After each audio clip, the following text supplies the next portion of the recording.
We go live now, so Okay, me go mute my mic. Just mute the mic.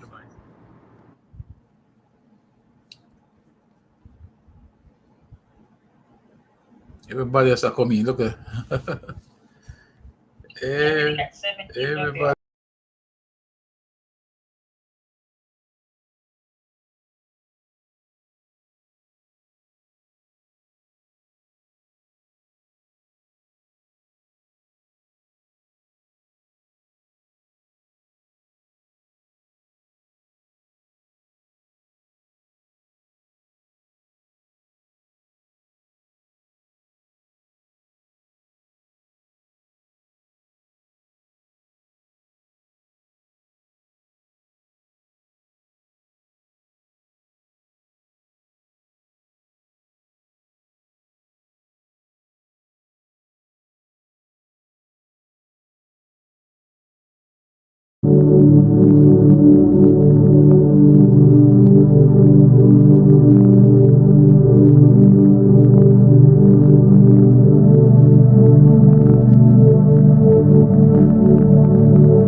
and that's our job.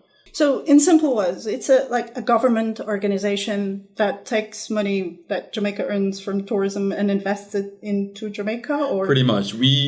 When we were formed, our act was designed that way, where we could actually charge a fee to every passenger coming into Jamaica. So airline passengers would pay $20 and cruise passengers would pay $2. When I was looking through the list of projects that are fully or partially financed by TEF, I noticed that some of them were indeed directed at tourism, like Montego Bay welcome sign that was recently built. Yeah. But I noticed there are some projects that are not related to tourism whatsoever, like the Negril Fire Station or Sheriff's Post Office. So why does Tourism Enhancement Fund invest money into projects that are not related to tourism? Well, it's hard to say what is not related to tourism. If you think about the appeal of a resort town in general, I mean, safety and security, let's take the fire station. In a resort town impacts tourism. I mean, who wants to travel to a destination where they're at risk should there be a fire or should they get sick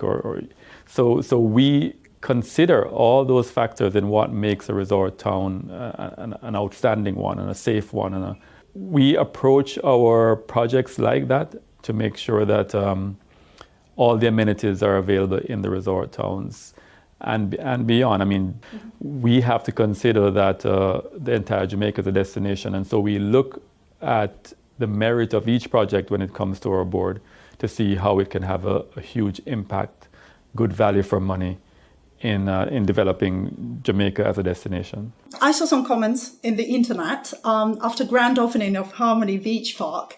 Let me quote one, right? A good use of taxpayers' money. Finally, the taxes Jamaicans pay give them a good park to use in return.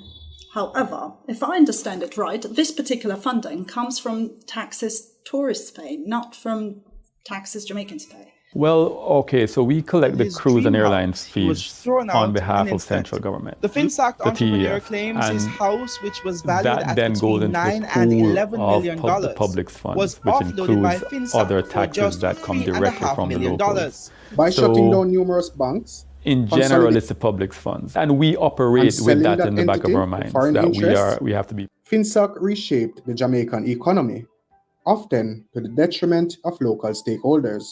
So in this video, we'll dive into the inception of Finsac, the economic conditions leading to its creation, created by the People's National Party, and its intervention was supposed to save Jamaica from economic disaster.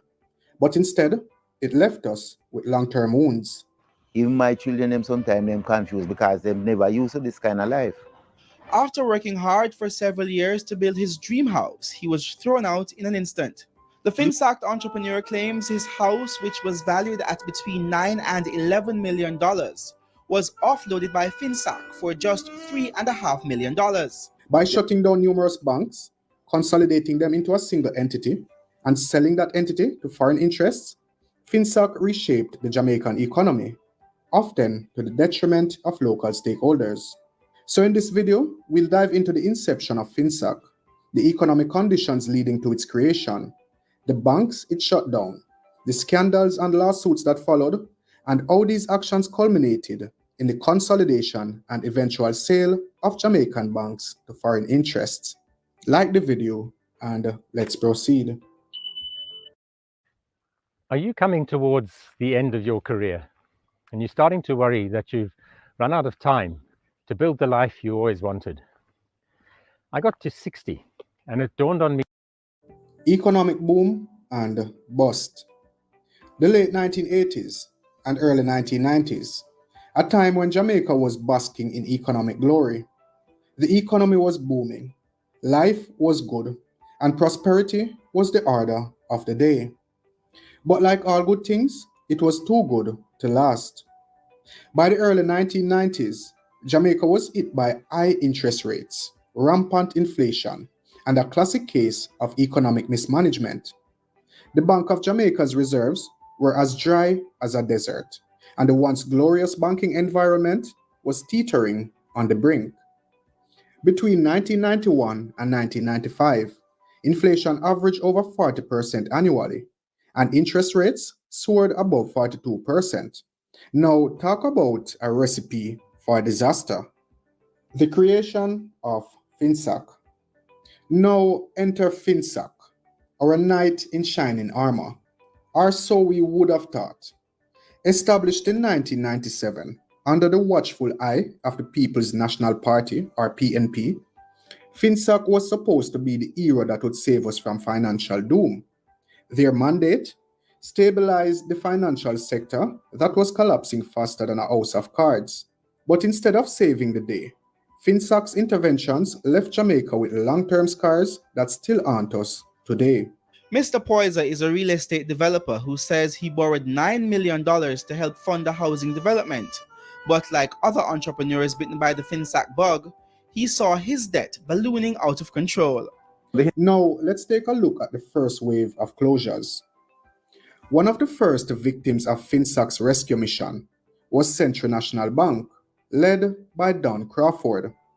Century was accused of mismanagement, and the politically motivated actions led to the bank's assets being frozen and taken over.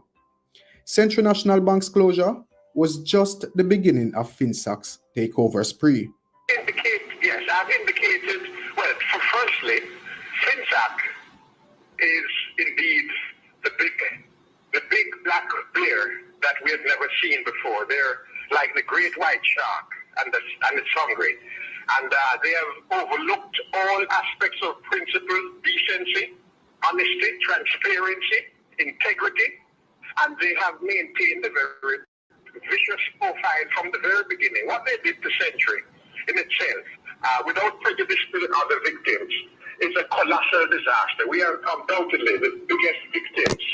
Finsac did not stop there. Their list of casualties grew to include Eagle Commercial Bank, Workers Savings and Loan Bank, Citizens Bank, Island Victoria Bank, Citizens Merchant Bank, Corporate Merchant Bank, and Island Life Merchant Bank.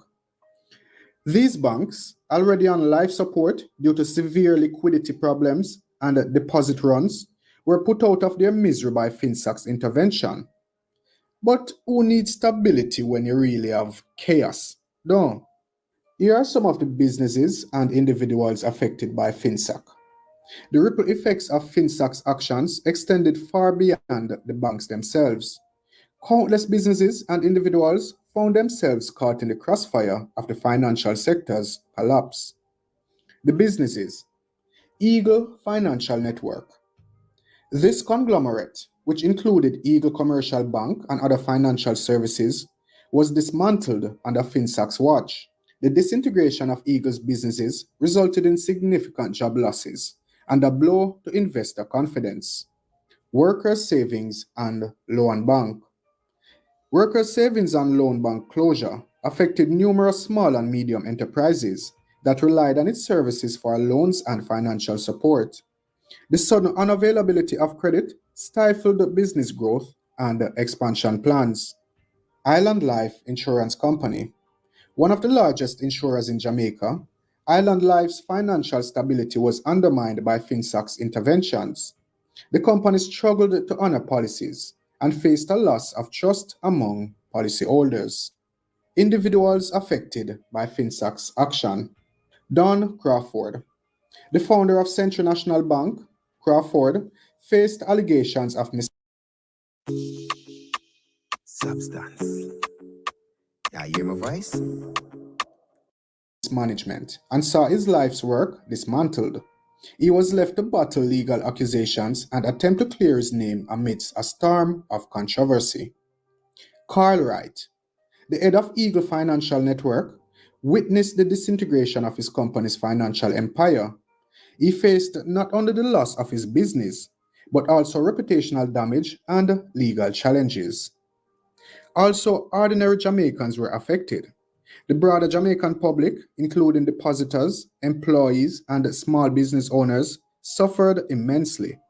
Many saw their savings wiped out, their jobs lost, and their businesses falter due to the financial instability caused by Finsac's actions.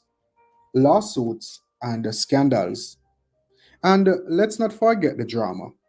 Don Crawford and other bank owners weren't going down without a fight. They alleged conspiracy, unfair treatment, and politically motivated actions.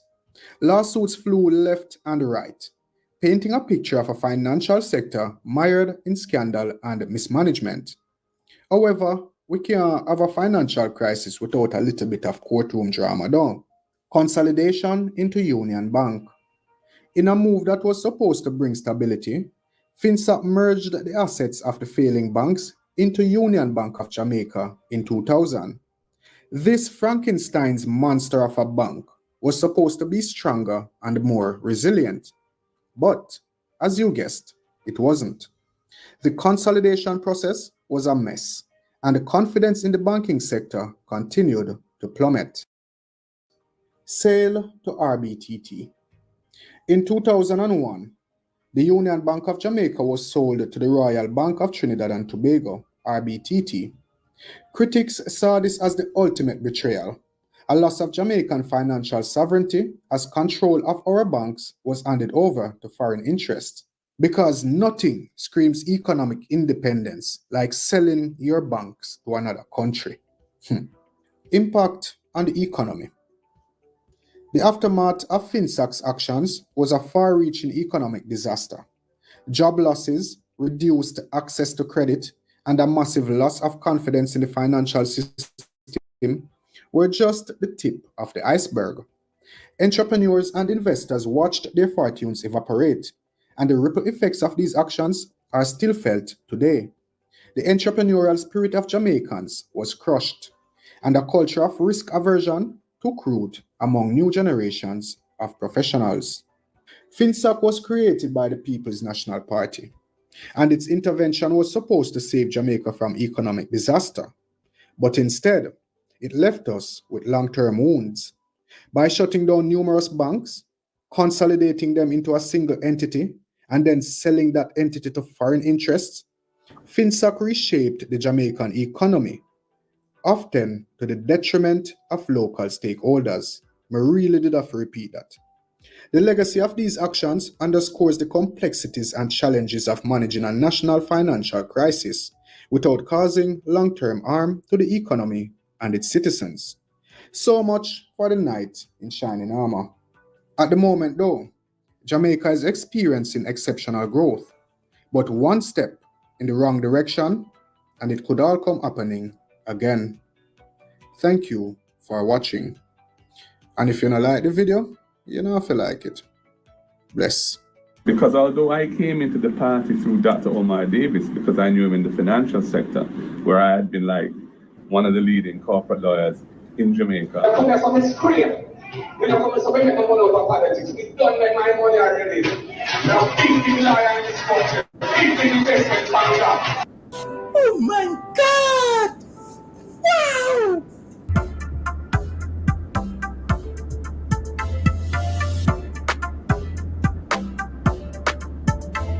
Yeah.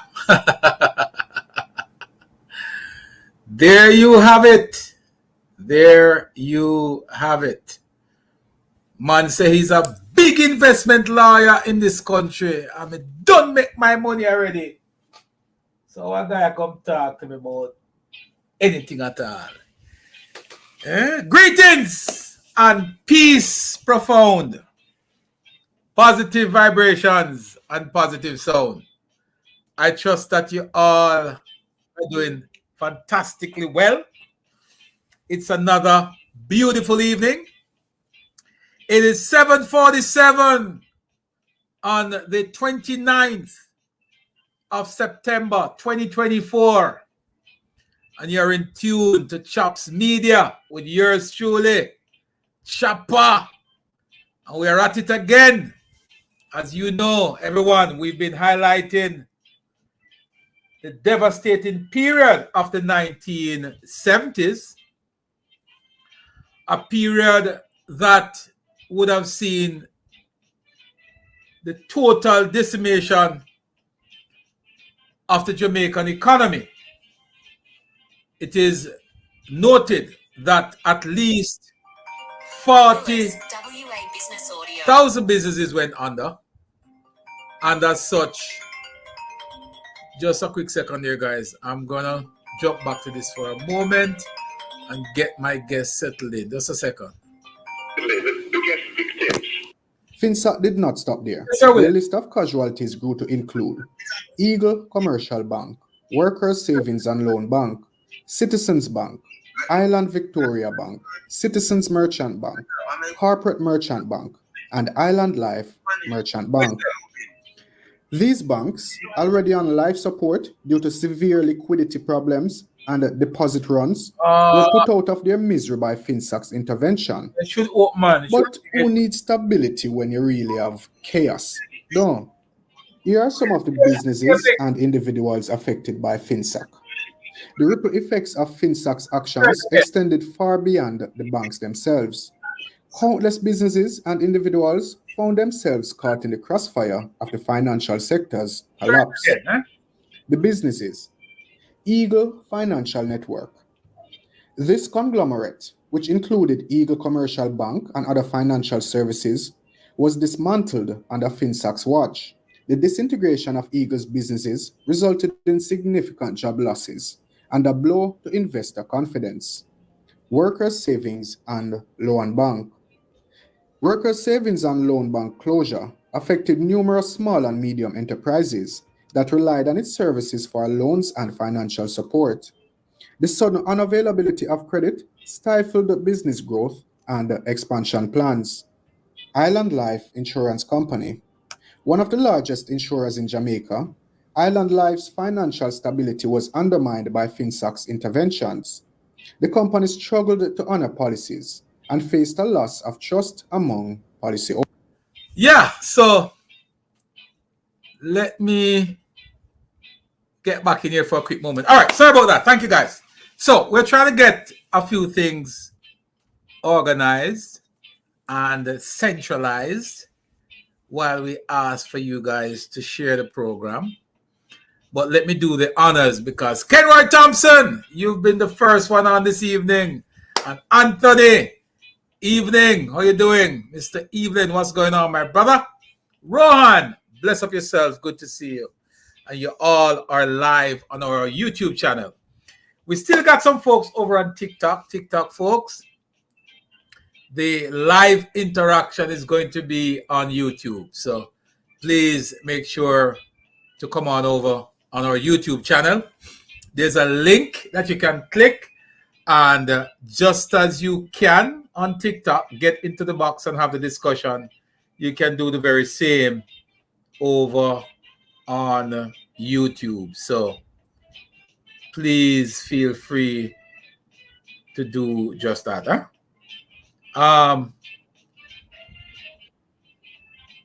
Yeah. So please feel free to join us over here. No, again, greetings, everybody. Madam Facey, you know you normally were among the first to be here, but it seemed to me like my good friend Anthony and Kenrod beat you this evening, Violet, but good to see you. Michael Brown, the senior one, he is in town as well. What a big up Mikey Brown. And Mikey Brown, you are going to be a part of this panel this evening so we can have the discussion. We are still trying to get our guest settled in, and our panel should join us pretty soon. Mikey, there's a link whenever you're ready. Please feel free to join us. But guys, it's going to be an interesting discussion. For years, you would have heard me on this program. I've played several tapes with Finsac and looking at the 1990s and what transpired then. Yeah, Mikey, good to see you. But Mikey, you're going to be joining us in the panel as well. But yeah, so many years, guys. From 2015, leading up to 2016 elections, right through until now, we've been highlighting the Finsac, the 1990s. Because as you know, one of my biggest pet peeve is to always look back at where we're coming from, because you know not where you're going if you forget where you're coming from, right? And that's just a simple rule of thumb. You must acknowledge where you're coming from. It strengthens you, and it really gives you some form of leg to stand on. Greetings, Patrice. How you doing? Welcome, everybody. Welcome in. Share the program. Tell a friend. We're going to be joined this evening, as I said to you before, by one of the persons who you would have seen me play his video and report on him many times. He is one of the persons who have been, as we like to dub it, Finsac. Guys, there are several Jamaicans who were impacted by Finsac. Many Jamaicans till today still have some level of discomfort in talking about it. So while we discuss this topic this evening, we want to be mindful that there are persons out there who have unalived themselves because of the trauma that this period would have brought to them and their family. Mr. Willis is no different. He is also hurting. His wife is no longer with us. And he is of the view that is because of the stress that this whole incident brought that caused his wife to no longer be with us. So I'm saying that to say to you guys that we ought to be mindful when we have the discussion of the sensitivity of this matter. The 1990s was no joke. It was no joke. Why is it important for us to talk about the 1990s? A couple of reasons. People will say that we're trying to politicize it and get political mileage. Neither here nor there for me. But if that's the case, so what? If that is even the case, so what? You know? But that's not the case. The problem is we are entering right now a political season. A season where thousands of Jamaicans will soon be asked to make a decision as to who will run this country. It is important for a group of Jamaicans who have never seen the other political party run this country. It is important for that group of persons to understand the track record of both political parties. They can speak to what the JLP government is doing now, but there are some who would not be able to speak to what the PNP would have done back in the time that they need to connect their microphone. Your mic is muted there, Petal. Yeah, and Mikey Brown, please, as soon as you possibly can, join us as well. But yeah, so that period is important because persons who have not lived through the 1990s as an adult and would not have experienced some of the stuff that took place then is going to make a decision only based on what they're experiencing now. There's really not much for them to compare because they would not have seen the other government in play. This story this evening, along with many other stories of that magnitude, will give you a good understanding of how a government can simply implement bad policies that can really change not just the landscape of the country, but change the lives of individuals. Mesach Willis is one such individual. He has been around for many years, and he would have done no wrong in this country. The only thing that a Mesach Willis could be accused of is having ambition and want to become a businessman, which he was successful in doing so, might I say. Now, fast forward to now. You will now have to make a decision. You will now have to compare the two. Our duty, and one of the reasons why we are doing this, is one, to highlight the plight of Mr. Willis, a gentleman who I have grown to respect just by watching his video. I've played it on this platform many, many times. And I'm extremely happy that we are now moments away from having him join us. This is a man who I consider him to be a hero. He strength that he display even during such a tough time is not something to take for granted. You have to be strong. You have to have the will. You have to have the mind, strong will to go through this sort of thing and still maintain your sanity. That alone, in of itself, I have to show nothing but maximum respect to Mesach Willis. He's going to be joining us, telling us his story. Michael Brown Sr. is here with us as well. My good friend Petal, who is very instrumental in bringing Mr. Willis on. She is a champion for his story as well.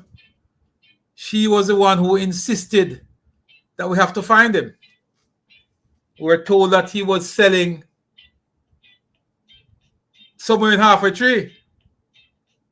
And we started the quest to find him.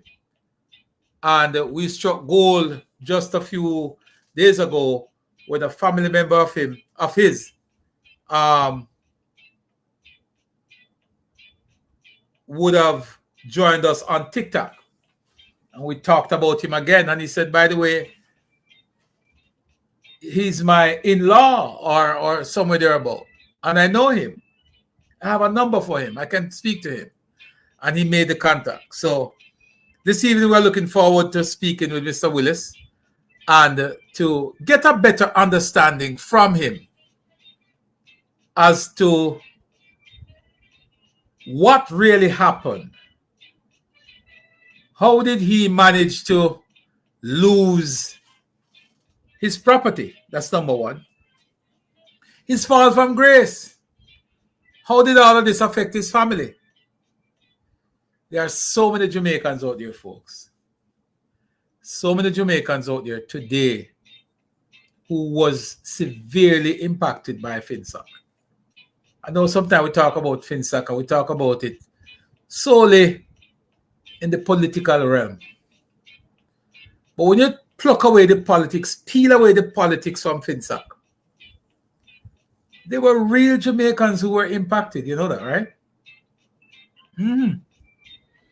There were genuine, real Jamaicans who were removed from their houses, not because they were bad people, not because they were dishonest people, but because of bad economic policies. Somebody on the other end would have been the dishonest ones. So and we're still trying to make sure we can get Mr. Willis on. I'm going to ask, let me just do something here real quick. And I am going to, I will get Patroy to get him on. I know Patroy knows how to walk him through the process. So there's a link, Patroy. If you can get him on for us, we'd appreciate it.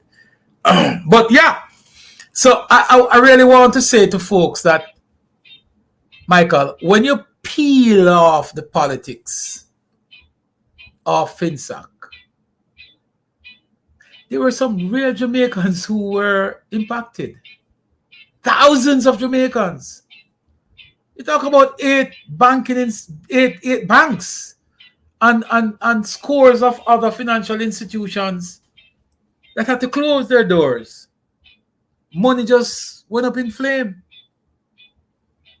And it didn't happen because Paul Chen Young was a bad businessman. It didn't happen because Delroy Lindsay was not a savvy businessman. It didn't happen because Mesach Willis was a bad businessman. Dan Crawford, by no stretch, was a bad businessman. A matter of fact, in the case of Dan Crawford, the then finance minister, in a speech, said if he were to get involved in a financial in the business of banking, he would definitely use the model that Century National Bank is using. What model was that? Century had created an institution that was focused on customer service. It was by no means one of the cleanest bank we had in Jamaica. When I say clean, I'm talking about aesthetically, it was beautiful. The customer service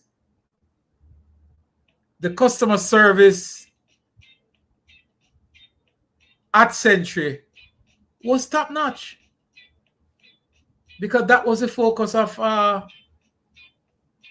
the manager.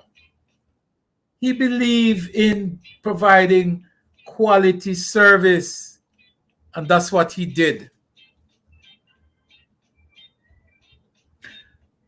What really caused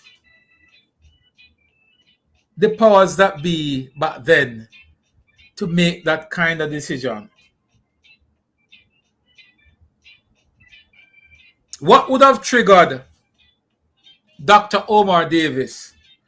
What went wrong in the minds of the minister and the Ministry of Finance? Why was it necessary to implement that high interest rate policy? That's questions that we need to ask.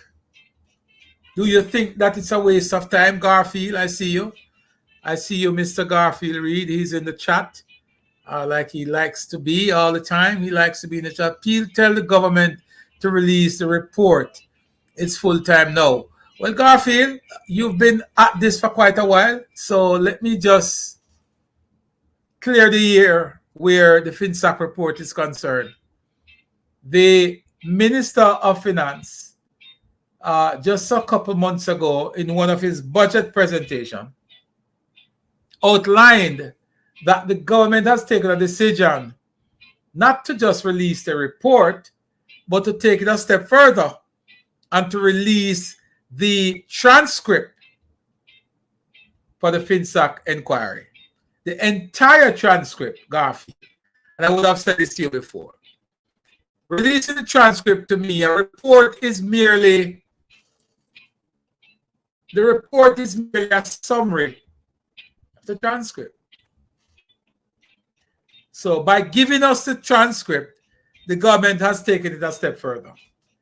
As we speak, that information is being uploaded to a website where every Jamaican, both home and abroad, and any other person who has an interest in how bad policies can wreck an entire financial sector, they will also have a chance to view the document. Garfield, yes, Mr. Shaw, sorry, Dr. Clark will be leaving to take up a position at the IMF as the deputy managing director there. And I am quite confident that whomever succeed him will be tasked with the responsibility to follow through with the commitment made by the Minister of Finance. So have no doubt, my friend, it will continue. But not to stray away from the point. The point is, guys, that if you peel away, like I said to you before, the politics of all of this, you will appreciate how important it is for us to remind people, Petal, for us to remind people, Michael Brown, of how the 1990s went down. What happened? And why is it so important for us not to go back there?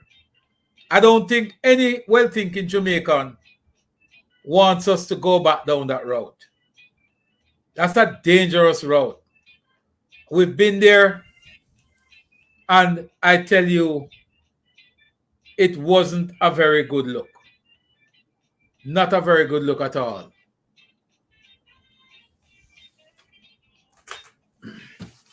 Not a very good look. So we are hoping that good sense will prevail and the Jamaican people will be as smart as they have been, and they will make a decision to ensure that Jamaica is never get exposed to anything remotely close to what took place back in the 1990s. Some might call it financial engineering. We look at it as wrecking people's lives. We're trying, folks, to get Mesach Willis on. As I said to you before, these are unprecedented times. And one will ask the question, why is it important for us to highlight that period of the 1990s? Well, I said to you before and I say it again, that period marks one of the most devastating periods in Jamaica's history. That's what it marks. It marks one of the most devastating period in Jamaica's history. And we are committed to doing our part to make sure that no Jamaican, none at all,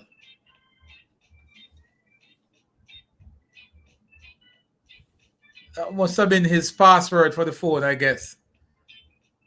There's no code. Wow. Yeah, it might have been a password for his phone, not sure.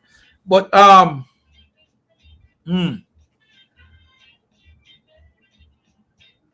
if you can ask him to, we can also ask him to, we can try this. Just a second, I'm going to give you another link and to see if he can get on this one instead. Because there you go. Let's try him on that one as well. Yeah. So why is it important? It's important because there's a bunch of people who will be going to the poll very soon. And they will be making a decision as to who run this country. And we have to remind them that we don't want any more of what happened to Mr. Mesach Willis. I don't want to see that happening to any Jamaican again.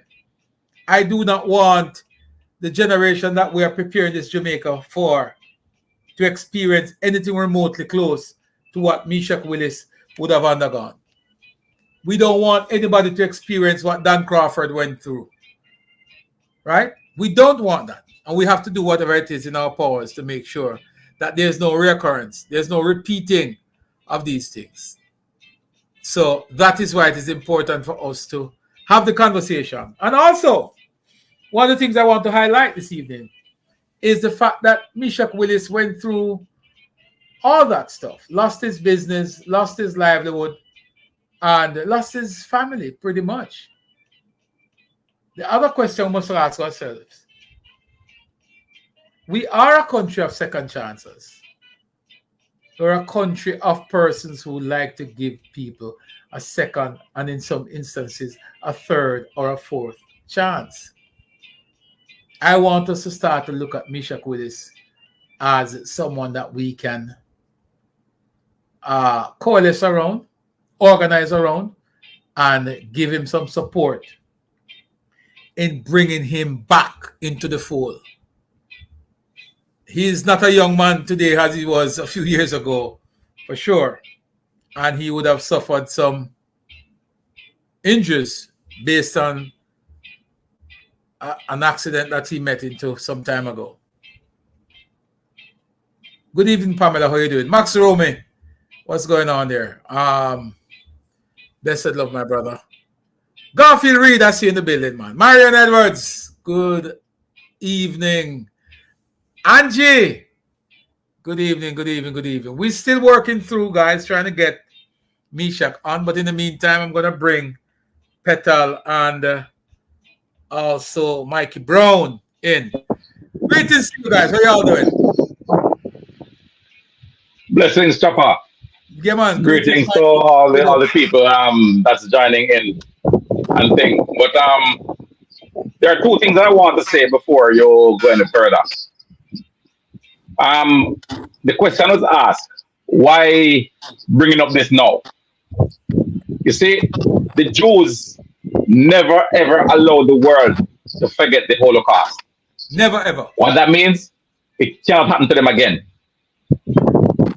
Alright? Can't happen to them again. I'm going to disturb in your background there, Mikey. Oh, that's probably not you. That's Mikey. Go ahead. Go ahead, Mikey. You're good. All right. Right. So that can't happen to them again. The next thing I want to point out is that yes, that noise is in your background there, Michael. I don't know what it is. There's something rumbling there in your background. You still hearing it? Yes.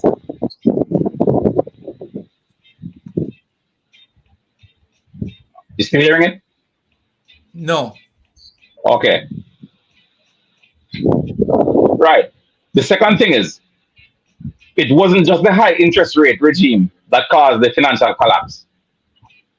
The minister and the Ministry of Finance went after a Jamaican-owned bank. The noise is still coming through. I'm not sure what it is. It's a little muffled there. Yes. Go ahead. Yeah, the Minister of Finance deliberately went after a bank to destroy it. Because at the time, foreign exchange was scarce, very scarce. And then you find that the banks were giving people loads of cash in their vehicles to buy foreign exchange anywhere they can. Those of us who are old enough to remember, some little man stand up someplace and want the US dollars. If you have anybody come from foreign, then find your yard, come buy the US dollars from them at premium prices. The BOJ engaged in that. At the time, the BOJ was under the auspices of the Ministry of Finance. It's not like now how it's independent. But all the banks were doing it. And this bank that they went after was more successful at it than the BOJ.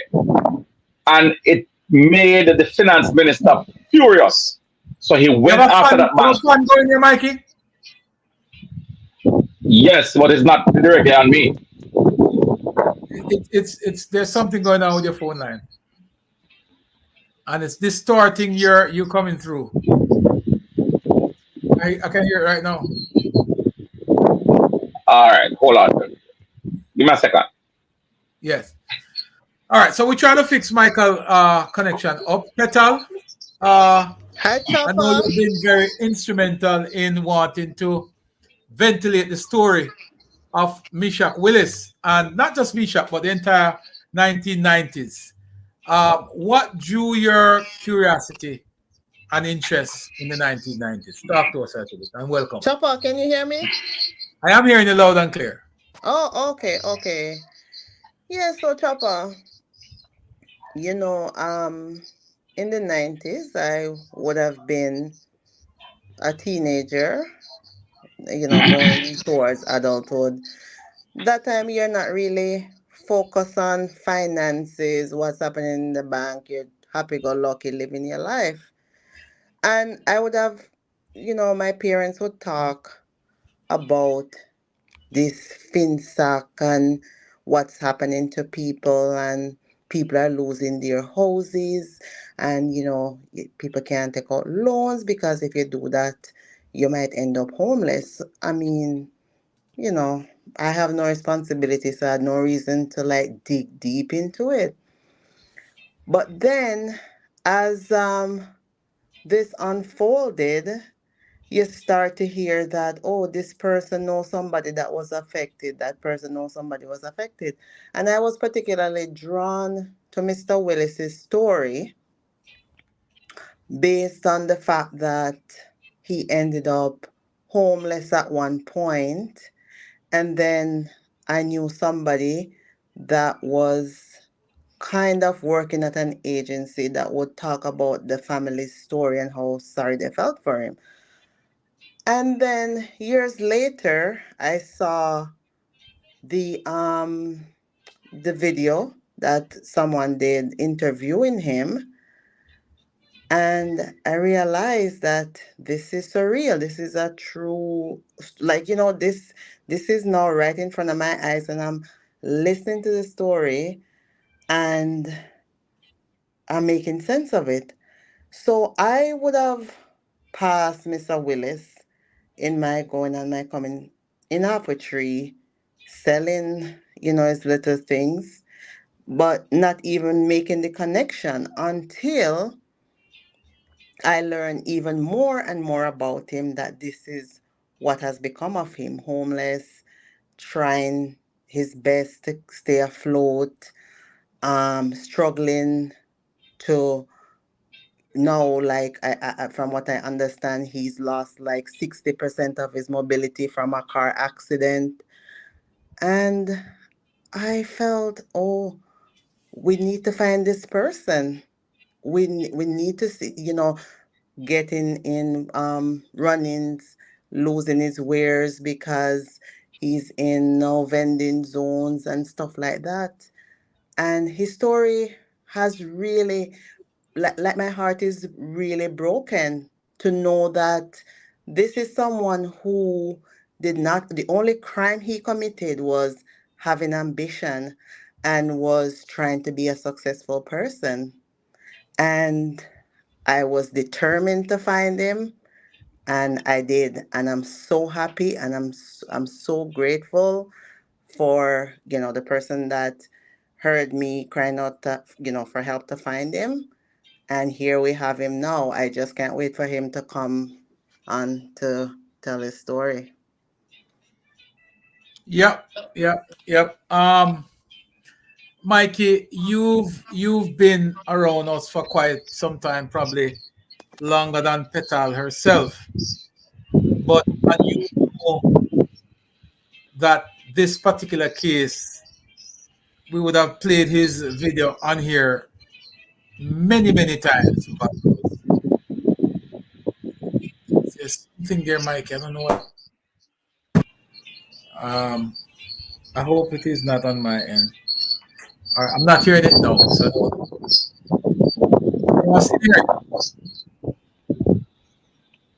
Don't know what it is, Mikey. You're hearing still? Yeah. Yeah, there's a little feedback, rumbling going on there in your background. But yeah, but we've been playing that game for quite a while. We've played it many, many, many, many times. And we've discussed the Finsac. We've played Valerie Dixon's story. We've looked at Godfrey Dyer. We've looked at all of these guys. And we think it's important for us to bring their stories back to the front page because it is a significant story. And I don't think that Jamaicans, there's still, I believe, a group of Jamaicans who have not heard the story, who have no experience of what transpired back then.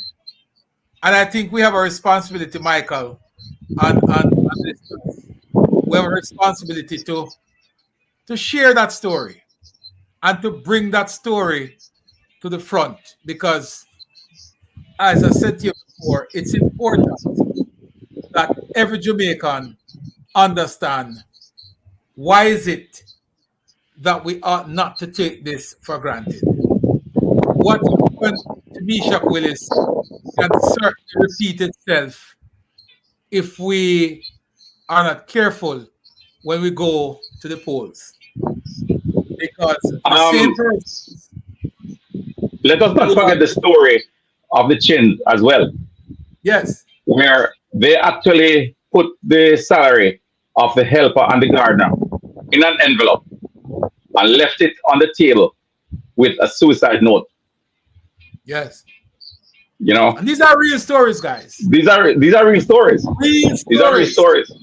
Yeah. Jamaicans who were impacted by Finsac and would have unalived themselves because not everybody can undergo what Mesach Willis has been able to do. Only a few of us could withstand that sort of, falling from grace. Man told me he had a 6-bedroom house on Patrick Drive. 6-bedroom. Only to be thrown out of it. And had to pack a few stuff in a neighbor garage. From your 6-bedroom dwelling, lived in a garage, and then pretty much left on the street. I think Jamaica is a country of just second chance. Mute your mic for a second. Let me see it. Yeah. It's not just it's your mic. Jamaica is not just a country of. All right. I'm gonna restart my instrument and come back. No problem. Jamaica is not just a country of second chance. We're a country of third and fourth, and if possible, fifth. We're a country that we don't believe in leaving anybody behind. And we believe that if you have been wronged by the state or by anybody, it is our duty to fix it. The incident, the Coral Garden incident, took place decades ago, Petal, and it took the Andrew Holness administration 30 years later, 40 years later, to apologize to those who were wronged and to compensate them for what was done to them. I'm not telling anybody that the government must rebuild Central National Bank. I'm not asking for the government to rebuild Eagle Trust, Eagle Merchant. I'm not asking them to bring back Workers' Bank. But the character of a country is judged based on how you treat the lowest among us. There are several Mesach Willises out there. Several businessmen and women who would have been classified in the same level as a Mesach Willis. And they are not here today. Some are not in business anymore. But I believe that we have an opportunity to really prove to people that we're a country of not just first, second, or third chance. We have proven that even after 40 years, we can come back and say, we were wrong, or you were wronged. And we compensate and we move on. Mesach Willis, I believe, deserve an opportunity to sleep somewhere at night comfortably. Make no mistake, guys. We talk this thing, and sometimes we play with look at politics and we talk about this in a political way. But make no mistake about it. If we fool ourselves and allow those guys who were the architect and the financial engineers who created those policies that devastated the 1990s, if you make any mistake whatsoever and allow them to get anywhere close to the finances of this country, absolutely no doubt that they will do exactly what they did in the 1990s, and they will do it 10 times fold. Why am I saying that? Some of those who are boasting about them being financial engineer and them not come for rape and scrape because them a big financial investment banker and they make their money already. Those persons were not government in the 1990s. They were merely advisors to the government. They were telling the government what to do in the 1990s. They had the ears of powerful people within the government in the 1990s. So they were able to influence government decisions in the 1990s. Well, let me tell you something. Today, the 29th of September 2024, that those very same men and women, if any, they are not the same today as they were in the 1990s. The 1990s, they didn't have state power. They, as I said to you before, they were merely advisors to the men in power. They are now the ones seeking power. So, the question I want to ask, and we are happy, we are working on it, guys. We're still trying to get Mr.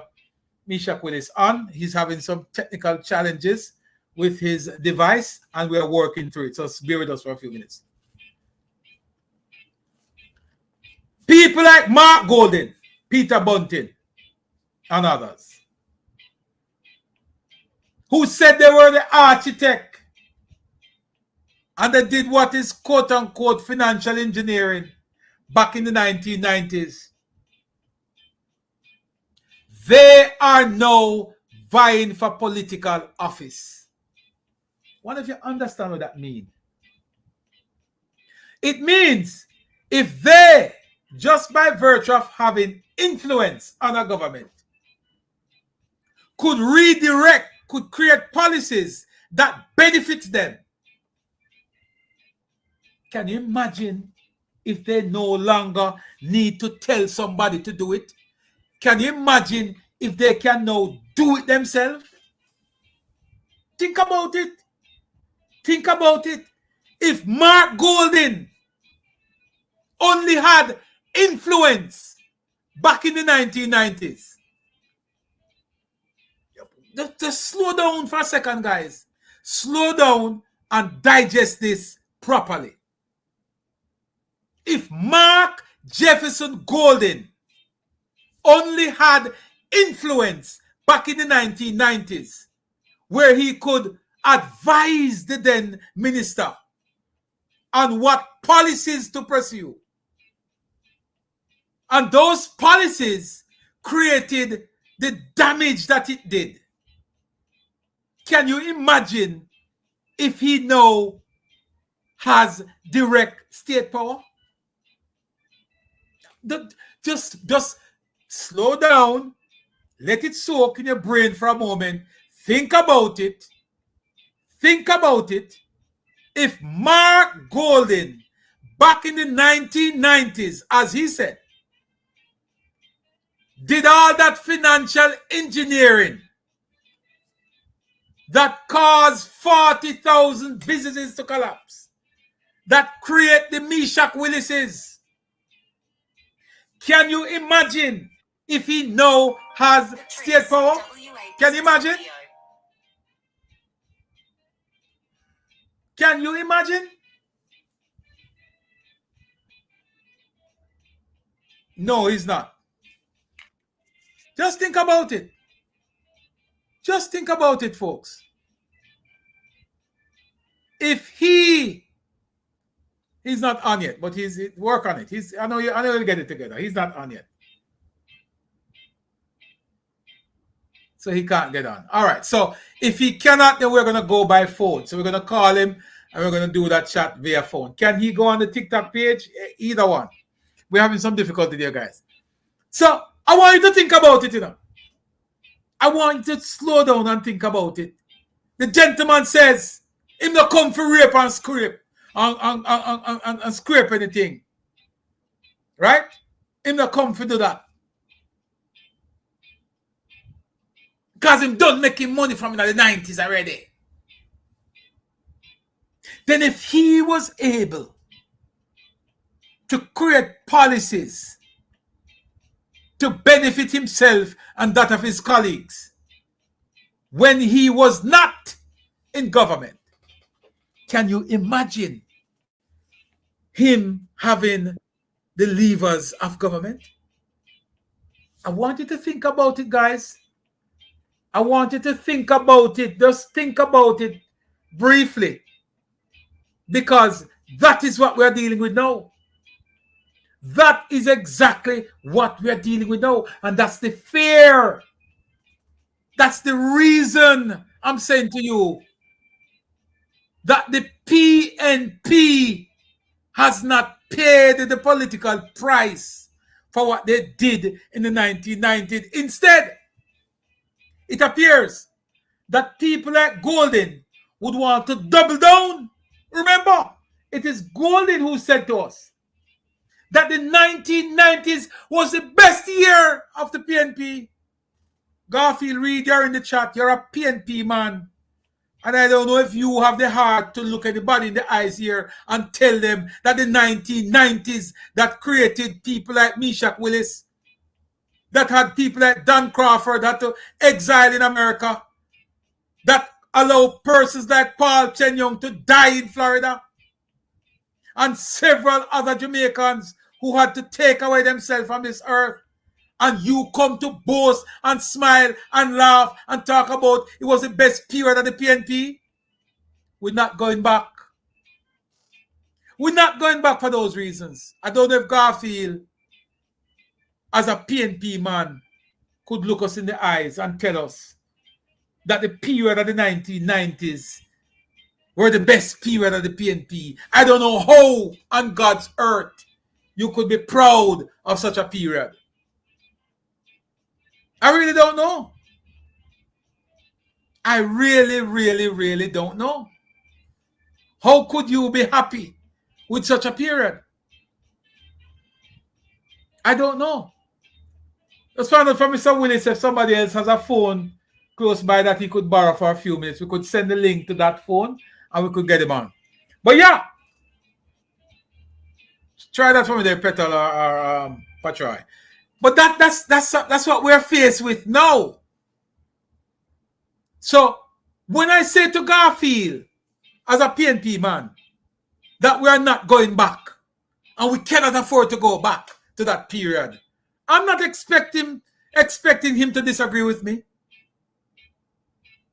I'm expecting him to be 100% in agreement. How could the 1990s be the best period for the PNP? Is it because those who were the financial engineers back then were so crafty that they were able to design programs and policies that benefit them? Because I'm quite certain that if you were to ask the persons who were affected by Finsac, I don't think they would share that view.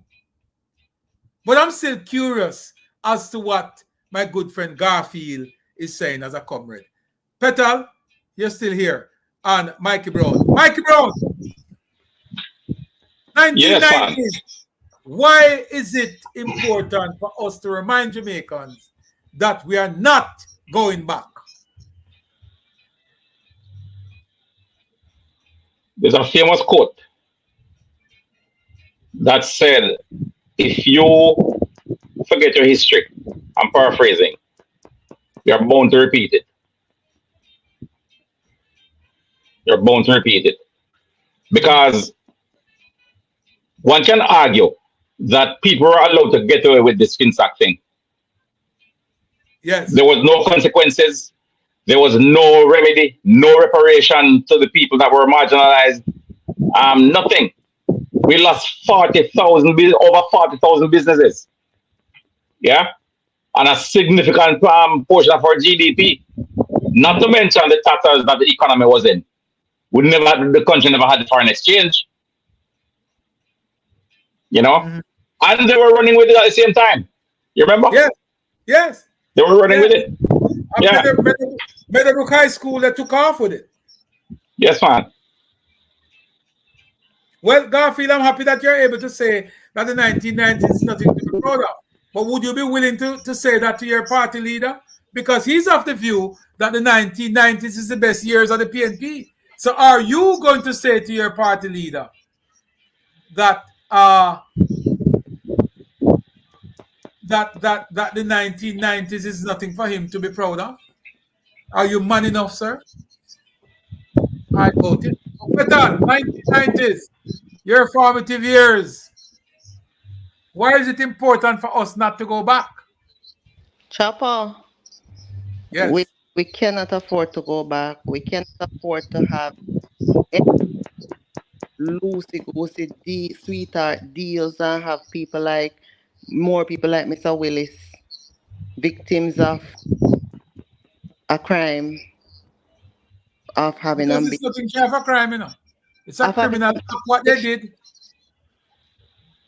It's a criminal act what they did, you know. It is indeed a criminal act. What they did to people like Mesach Willis is a criminal act. Yes. Mr. Willis spoke to me.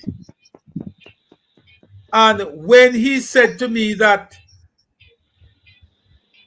because there's some other things in his story, you know, that you guys would not have been privy to. Didn't come out in the video that was done. And let me just mute your mic, Mikey. When you're not speaking, just mute for a sec. All right, I got you. Yeah, but when you listen to the backstory,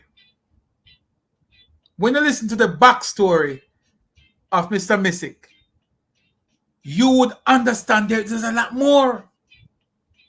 The gentleman was fleeced of some of his money by someone within the banking sector.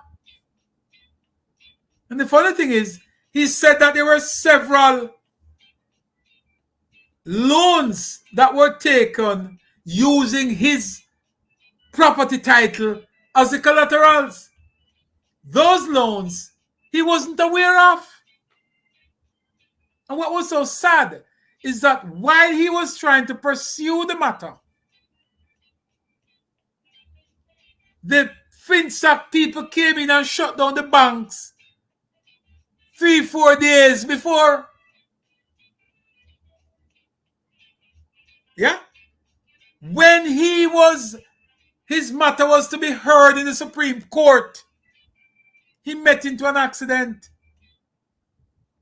Leg broke in 3 places, hip broke, all that stuff, had to be bedridden while his matter was to be heard in Supreme Court. Medical expenses took every penny that he had. And then on the same side, Finsac was busy liquidating his asset. The house at the time, and I'm just giving you a little bit of the story since he's not here yet. The house at the time was located on Patrick Drive. And Mike, you know that house. Last house on the right-hand side going up Patrick Drive. 6 bedroom. Those houses were 3 bedrooms. He added another 3 bedroom to it. 6 bedroom. Beautiful home. And when his 14-year-old son at the time came in the room and said, "Daddy, some man outside, I take out the things them out of the house. Some man outside, Daddy, I take out the things out of the house." Him 14-year-old son. Him run out there. The man, them, some big strong man. Them have run out because they came in behind the son too. And they told him that, "Boss man, you have to come out of the house." Man lie down on the bed there with his wife. And him look a granddaughter. He said, "Give me a chance to call me lawyer." So them say, "I don't want to hear from a lawyer." And then put him stuff outside. Him jump in a vehicle and head to the lawyer's office. And when he reached the But- lawyer office, the lawyer said to him, it out of him hand, he can't nothing more about it. And the lawyer pick up and fold that thick so with all them papers and gave it to him and said, well, you have to go find an ex-lawyer because there's nothing more I can do about this. Mesach Willis had to get an ex-taxi, jump in that taxi, and come back to the house. And by the time he get back to the house, all them stuff was outside. And take out everything and then line the front of the place with it. And said, everything that could have gone wrong went wrong. And notice that by that time, notice that by that time, his property would still have some value because it was being used to secure. Yes. Yes. Remember, at that time, the house valued $11.5 million. And you know Patrick City House at that time, in the 90s, a Patrick City House was anywhere between 12 and 13, 14, up to $15 million. Right? Because those were some of the most lucrative properties in and around Kingston St. Andrew at the time. At the Patrick City, you know. Patrick City was the kind of place where you find that the middle management of works agency and those places, those people live. Yes. Affluent. He said when he got back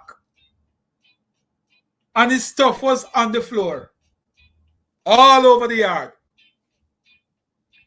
everything that could have gone wrong just went wrong. Because don't claim the rain. The rain fell for hours, all the way up until the evening. He said he had one piece of tarpaulin that he used to cover a few pieces of his furniture. And one of the neighbors said, come, put in the stuff in the garage, sir. And him rescue a few pieces of stuff, a bed and here and there, and put it in the garage. And that's where they slept. That's where they slept. I don't know how him do it. I don't know him hold it together. He has managed to hold it together for this long, and he's still alive. He's still willing. He still wants to live. You take a man out of him 6-bedroom house. Mr. Willis used to sell fabric. He used to sell a lot of stuff all over Jamaica. He said just start to give me goosebumps. I'll talk about it and he make me chill. He said get a huge order from Trelawney Beach Hotel. Trelawney Beach Hotel gave him a big order to supply them with fabric to make drapery. Because that's what he used to sell.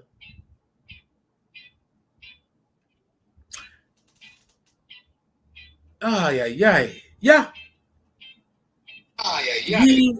Chopper. Yes.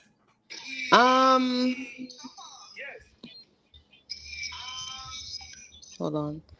I'm gonna see if he can join through TikTok. Would that be okay? Give him the link, and if he can come in on the TikTok, that's fine. I sent him the link already, you know. I sent it to you as well. Yeah. You have it, right? Yeah. I shared it with him I shared it on TikTok. Yeah, I sent him the link for both TikTok and the YouTube channel. I don't know what's happening. But just ask him to click on that again. I just send it to him now. If you click on that, we can see if we can get him in. But we'll be happy. I don't want to tell Mr. Willis' story because, folks, let me tell you something. Let me big him up, you know why, Mikey? Let me big him up. Because you have to be strong. Let me big him up. Because it takes a strong man. It takes a strong brethren. You have to be strong to go through what a man got through, you know. I tell you that. It doesn't take no weak heart to go through what him got through. We watch him video all the time and we wonder, but we hear him talk. The man is no fool. The man not commit no crime in this country. The only crime he commit is him want to be successful like everybody else. And him want to go out and go do him thing with him family. Take care of him family and him wife and him kids. And when you come and you take the man off and bed, him say when you put up the house for sale, people come there, you know. And say, nah, buy it, you know. When they come and hear him store them, say, nah, buy it. No, nah, buy it. Work it out. But there are some people in this country who will purchase your heart, your kidney, your lungs, if they can have it. Heartless. The story gets even more interesting because when he went to the Supreme Court, he actually won the appeal. Well, not the appeal. He won the judgment. The judge ruled that he should return to the house after he was evicted. After he was evicted, the judge gave him an order to go back into the house. That's also how poorly they did it. But again, when you don't have, listen, when you don't have the money to fight in this country, you know, when you don't have the financial backing to fight in this country, you know, you're at a disadvantage, Mikey B. Petal, you're at a disadvantage if your pocket not deep to fight in this country. That is why I say to you guys, we are not going back. Flight Green said very well, forward ever, backward never. We're not going back. This country cannot afford it. Cannot afford it. Cannot afford to create more Mesach Willises. We can't. We cannot allow Garfield, you can talk until the cows come home. We will not go back to the destructive policies of your party. We can't afford it. One of the reasons why I want Mr. Willis to come here now is because I believe that our government is a government of not just first and second and third chance. It is 40 years after the Coral Garden incident.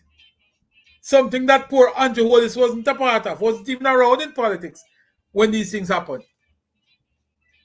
But he was willing to come out and step up and do what needed to be done for those persons who were impacted by the Coral Gardens incident. And I say, for people like Mesach Willis, I have absolutely no doubt. He votes in Dr. Nigel Clark's constituency. That's where Mesach Willis votes. That's where his vote is. However, he lives in Casamuda. I have no doubt that between those two members of parliament and ministers, former minister and minister, that they will make some representation on his behalf and see to it that he is given a fighting chance to get back on his feet, literally back on his feet. If you notice, he walks with a limp because he has a serious injury, Mikey. He has a serious injury. And we're going to play this. We're going to play this again so you guys can refresh your memory while we try to bring him on. Max Romy, yes, he is going to come here. And we're hoping that when he gets here, he'll be able to give us some form of banking information that whomever wants to help him can do so. There are several Mesach Willis out there. And I know you guys really want to help. Really want. I don't collect money on behalf of nobody at all. We don't have that sort of mechanism here to manage that kind of operation. And this is the first time I'm really saying to people that we need to try to find creative ways to give him some support. And if it means financial support, so be it. He wants to get back on his feet. The man is a hustler. The man is a decent human being. And this country, under Dr. Omar Davis, did him wrong. Not just him, but there are others who have been impacted, and they did him dirt, if you ask me. So we're going to play this video again, and while we try to figure out how best to get him on. So stick and stay. Let's watch this together real quick.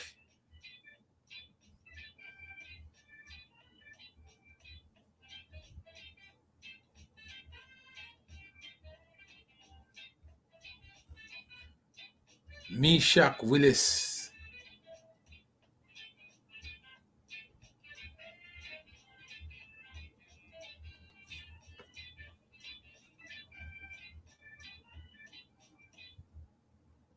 I'm suffering inside.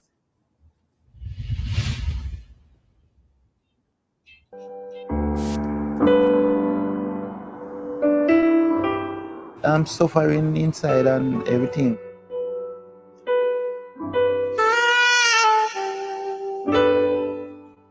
I'm very frustrated. Even right now, as I hear now, we don't have any water and this yard here. And it's a weir on the background here. It's a very, very bad condition. I have to go and bathe. Understand? And I have to lift water from here, go around there, go bathe. No water, no facility. If you notice, there are a whole heap of people living in the yard here. And it's poverty. Adjusting to his new life has been difficult for Mesach Willis. The entrepreneur has fallen on hard times since losing his house as a result of the financial sector collapse of the 1990s. You use a certain type of life, and to move down to this level, it's not easy to cope with it. Many of my friends, them and other people who know me and know where I am now and know where I used to be, said to me that they don't know how I manage it. They don't know how I manage it. Because some people say they couldn't live it out. Even my children, them sometimes them confused because they've never used to this kind of life. And they don't know how to cope with it. It is so hard. It's very, very hard to cope with life like this. After working hard for several years to build his dream house, he was thrown out in an instant, losing belongings he and his family had spent years accumulating. The Finsac entrepreneur claims his house, which was valued at between $9 and $11 million, was offloaded by Finsac for just $3.5 million. At the time when the house sold, they said that whole 11 odd million. And they said they sold it for 3.5, and I still have a balance of 7 point something. Up to now, I don't know if I still owe that money or what happened. I don't know if I have a money in my hand now, if they will come to me for that money, because they say I owe it, and I don't know if it's still growing interest. Because every time we ask for an account, nobody won't give it to us. Mr. Willis says he ended up being Finsacked because he took a revolving loan from the now defunct Eagle Commercial Bank. However, with the interest rates skyrocketing, he, like many others, found it difficult to keep a pace with the financial demands. Dealing with the emotional toll of Finsac hasn't been easy for many who were forced to start life all over again. The news of a Manchester couple's suicide late last year, which was linked to Finsac, hasn't surprised Mesach Willis. Many other people just dead. They take it to heart and dead. My wife, I know that she couldn't take the pressure. That's why she died. You understand? And if I continue like this, I go dead too. And leave my children them nothing. Nobody life shouldn't go like that. Lascelles Poyser is another Finsac entrepreneur who believes there are many untold stories about the emotional fallout from Finsac. I know some of these people personally, and I grieve for them, Some are sick, some can't take it. There's one gentleman, when he told me of his wife killed herself. I'm not going to name because he's still around. And when he sold his house, he was living in Stone Hill. Very, very nice house. He almost gave it away. Beautiful home. The wife couldn't take it. She suffered more than him, Ended up shooting herself. Mr. Poyser is a real estate developer who says he borrowed $9 million to help fund the housing development. But like other entrepreneurs bitten by the Finsac bug, he saw his debt ballooning out of control. The interest rate went from 14, maybe 18% to 100% with penalty and interest, 150%. It was totally impossible. So the more we pay is the more interest gone on. We are talking about hundreds of millions of dollars, And one debt, it was $909 million. And that one I think I've actually paid over $100 million. Like many Finsac entrepreneurs, Lascelles Poyser says the initial stages were difficult.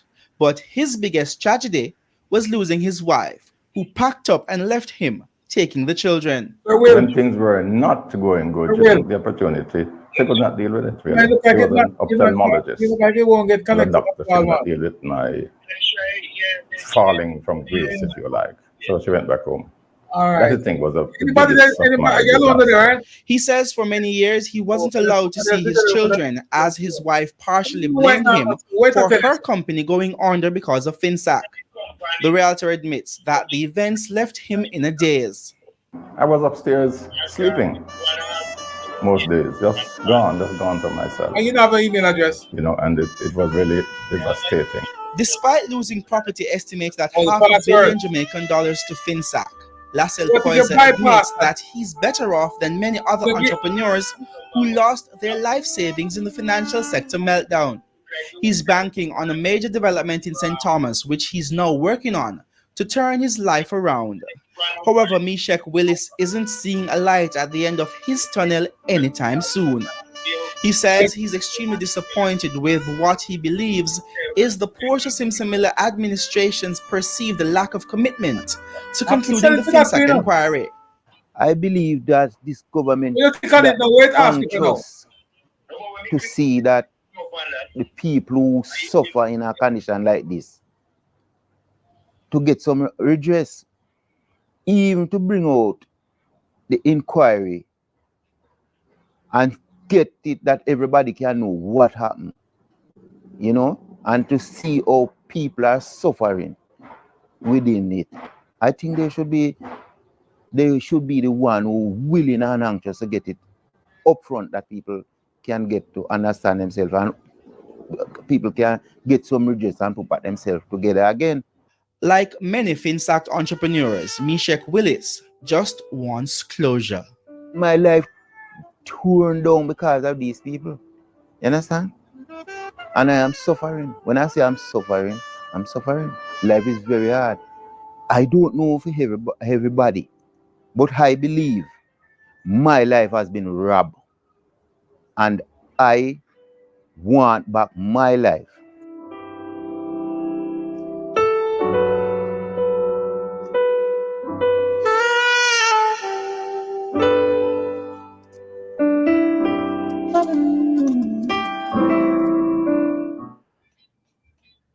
Yeah, so that was Mesach Willis there again, my friends, and he was just on the phone with me a while ago. He is definitely trying to get on.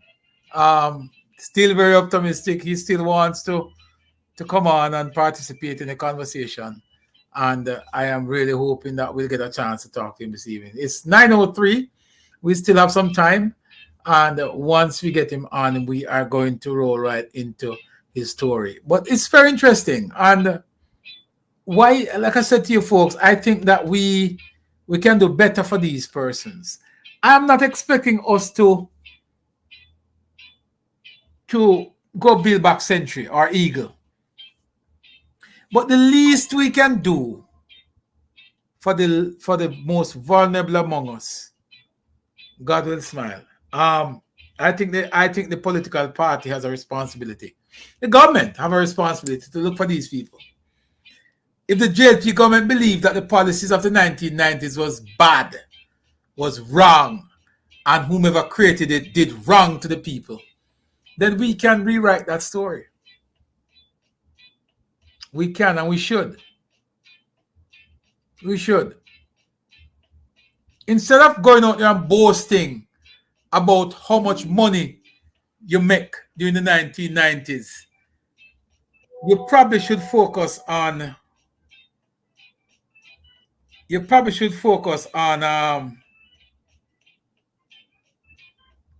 how you can help these people get back on their feet. I think that's a better way to talk about this, Mr. Golden. Instead of boasting about how much of a financial engineer you are, I think you'd have a better bet if you do that. Mikey Brown, you still here with us? Petal, you still here? Yes, yeah. I am. Yes, Trapper. But I can tell you this. Yes. I can tell you this. The name you called a while ago in relation to being a financial engineer promised to set up a fund of 10 million to help comrades. It not happened yet. It not happened yet. And I think it was Sidney Poitier that said the measure of a man is what he does when he has power.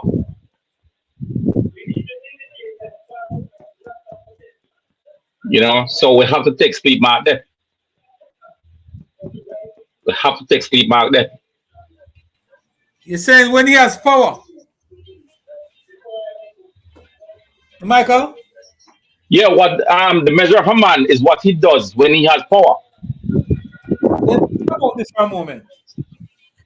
If what Golden did, being the financial engineer and expert that he said he was,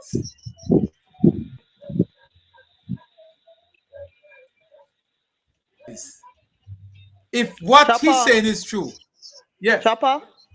Yes. The TikTok live ended. Yeah. Because we were trying to get him over on the YouTube channel. So we had to end the TikTok for a moment. So most of the TikTok persons are on their way over here now. Some of them are in the chat here right now. Okay. Right?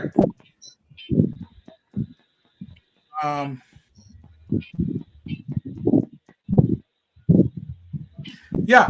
So I'll send to you, Mikey. If what he's saying, Petal, is true, and he was really the engineer and the architect of the 1990s, can you imagine the metal of a man is tested in what he does when he has power? Now I'm saying to you that in the 1990s, Mark Golden didn't have any power, did he? He wasn't the Minister of Finance, was he? No. So can you imagine if he's now the man? And that is the scary part of this conversation. That is what we must be worried about. That is why it is important for you to go out there and do what you have to do. Because if you allow those persons to get anywhere close to the coffers of this country, we're going to suck salt through wooden spoon. It seems like we have somebody, and I don't know who we got on here. I hope it is Mesach Willis. Noel Morgan is here with us. Sir Morgan, we have Petal, and we have Mikey Brown. How are you doing, sir? Sir Morgan. Yes, sir, Mr. Morgan. Mr. Morgan, mic is muted. Unmute your mic, Margie, when you're ready to participate. And feel free, guys. I'm going to put the invite in the chat so persons can participate, just like you would if you were on TikTok. You can pretty much do the same thing here and participate. So here's a link. The link is in the chat. Boom. Feel free to click on that, and you are welcome to join the conversation. We're still trying to see if we can get Mesach on. If we can't, I'm going to call him, and we're going to have the conversation on the phone line, because that might be one of our options. We will not leave here tonight until we get a chance to speak to Mesach Willis. So let's do it. Sir Mesach. Yes. All right. So it doesn't seem like we're gonna get you on the phone line. So we're gonna do is that we're gonna have the conversation here, my brother. And everybody can actually hear you now live. Right. I hope you guys can hear him. Can you guys hear him? Yes, I can hear him, but I'm gonna take down my picture topper so that focus can be on what he's saying. Absolutely. Thank you for that. Yeah, man. Chuck Phineas here joining us, and I see Arnold Morgan here. So, Sir Mesach, Yes, sir. we have a few folks over on our YouTube channel watching you. It's about 150 persons here. We had a bunch of folks on TikTok as well, but we are more focused now on YouTube. We still having some challenges in getting you on live video.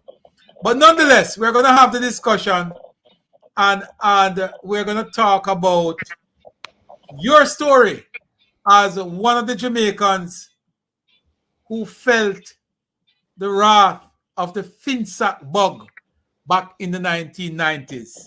First of all, welcome to Chops Media, and we are happy to have you on. I'm happy to be on as well. Yeah, man. So, like we had a little conversation before,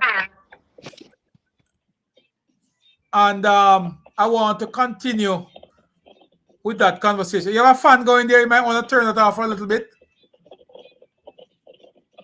Could you repeat that for me? If you have a fan going, if you can just turn it off for a little bit so we don't have a feedback in the back here. Yes. Yeah, man.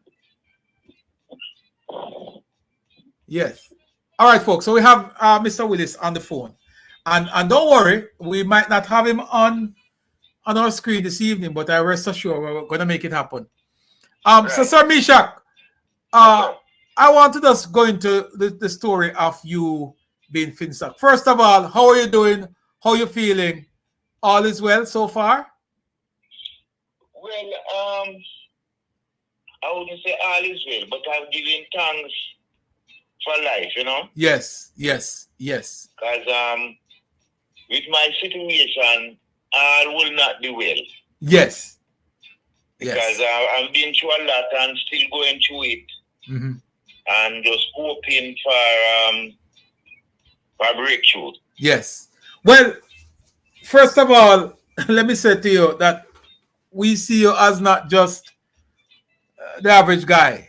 You're in my book, you're a hero, because it takes a real strong individual to really go through what you have gone through and still continue to live and to push.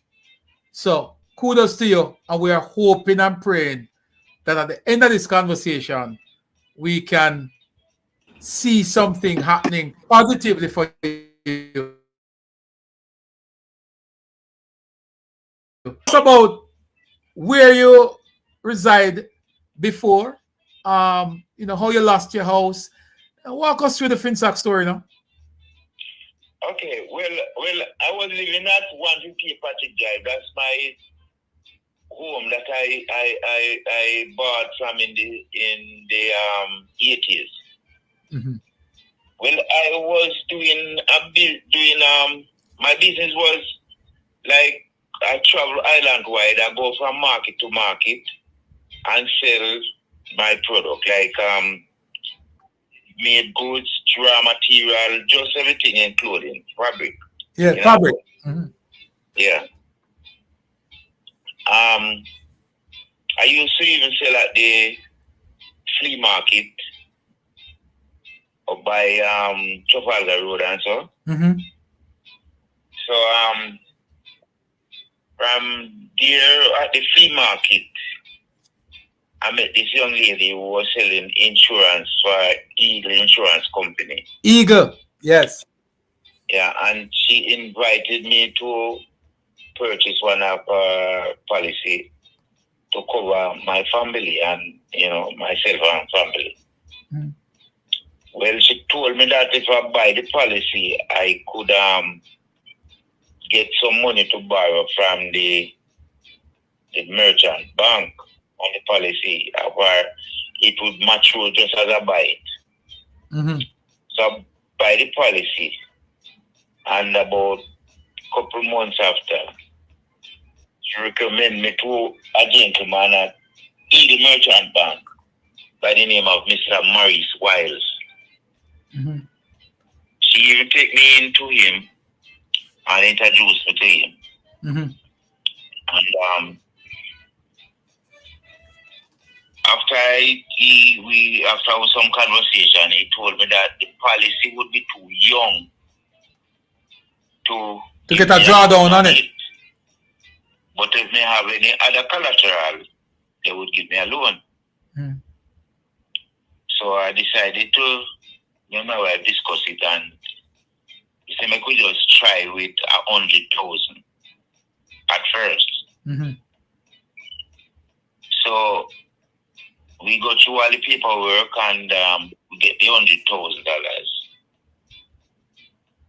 And we turn over the $100,000 is very quick.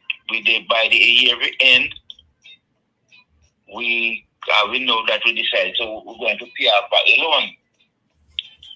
Well, we went into Mr. Wise and tell him that we come to pay off the loan. We'll work with the money and everything to pay off the loan. And he tells me that we're not supposed to, we shouldn't pay off it. We should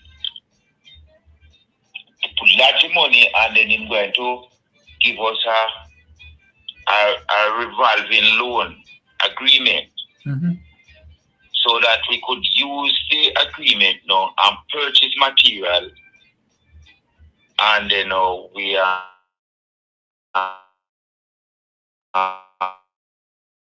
loan in by draw down on it, and we pay it back within a month or before the month. We don't have to pay any interest, big interest on it, and it won't go to our title. Mm-hmm. So we agree, and him set up a loan, a revolving loan of $250,000 mm-hmm. with a checking account of $20,000. Well, we didn't have to draw down on the loan. We used the check.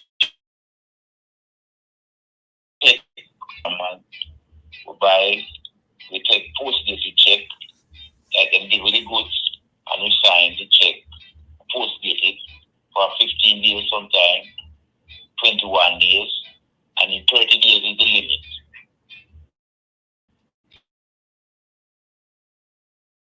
But we have to clear it off within the time. Well, it so happened that about 6 months later, we noticed Mr. White was not at Eagle anymore. But we still continue with our business with them. By the end of the year, we was up in New Kingston doing some business, and then we hear somebody call out here, and then we realized it was Mr. Wise. He said he is now working at Island Life Merchant Bank, so we could join here.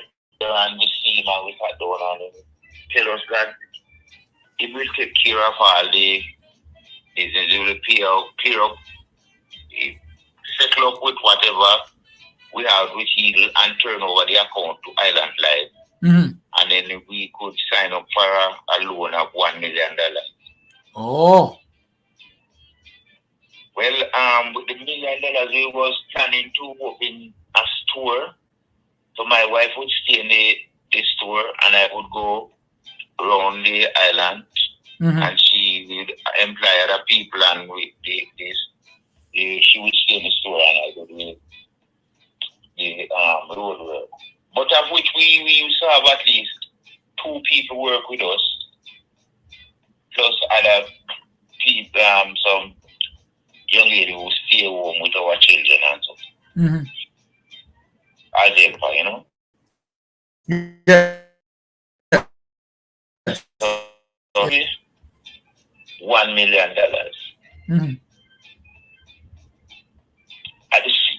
Just as we get to sign up with that, we get some big order. But before we used to sell to the Chilani Beach Hotel, the Half Moon Hotel, and Juta Company. We are supply them with uniform cloth and some schools, and we and so on. They buy material for kitchen curtain and tablecloth and drapes. We used to do that. So we get a very big order to supply them Chilani Beach. So we draw down on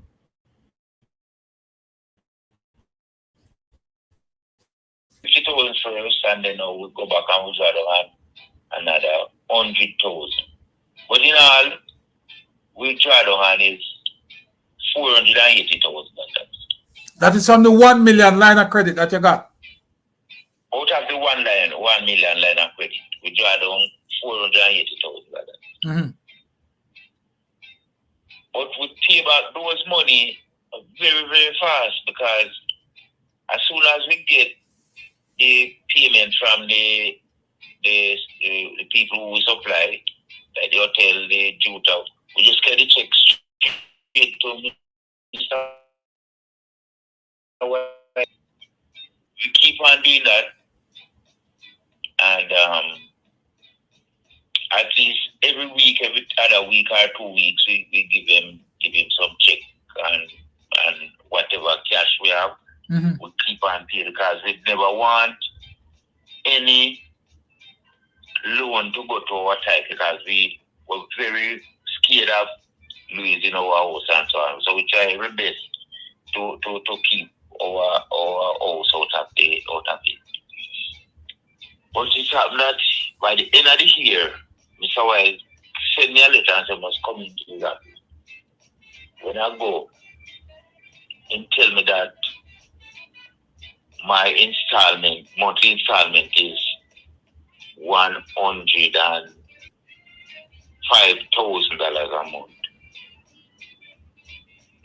We were scared, but with all those times still though, you know, interest rate was very high. The interest rate was go up to 105%.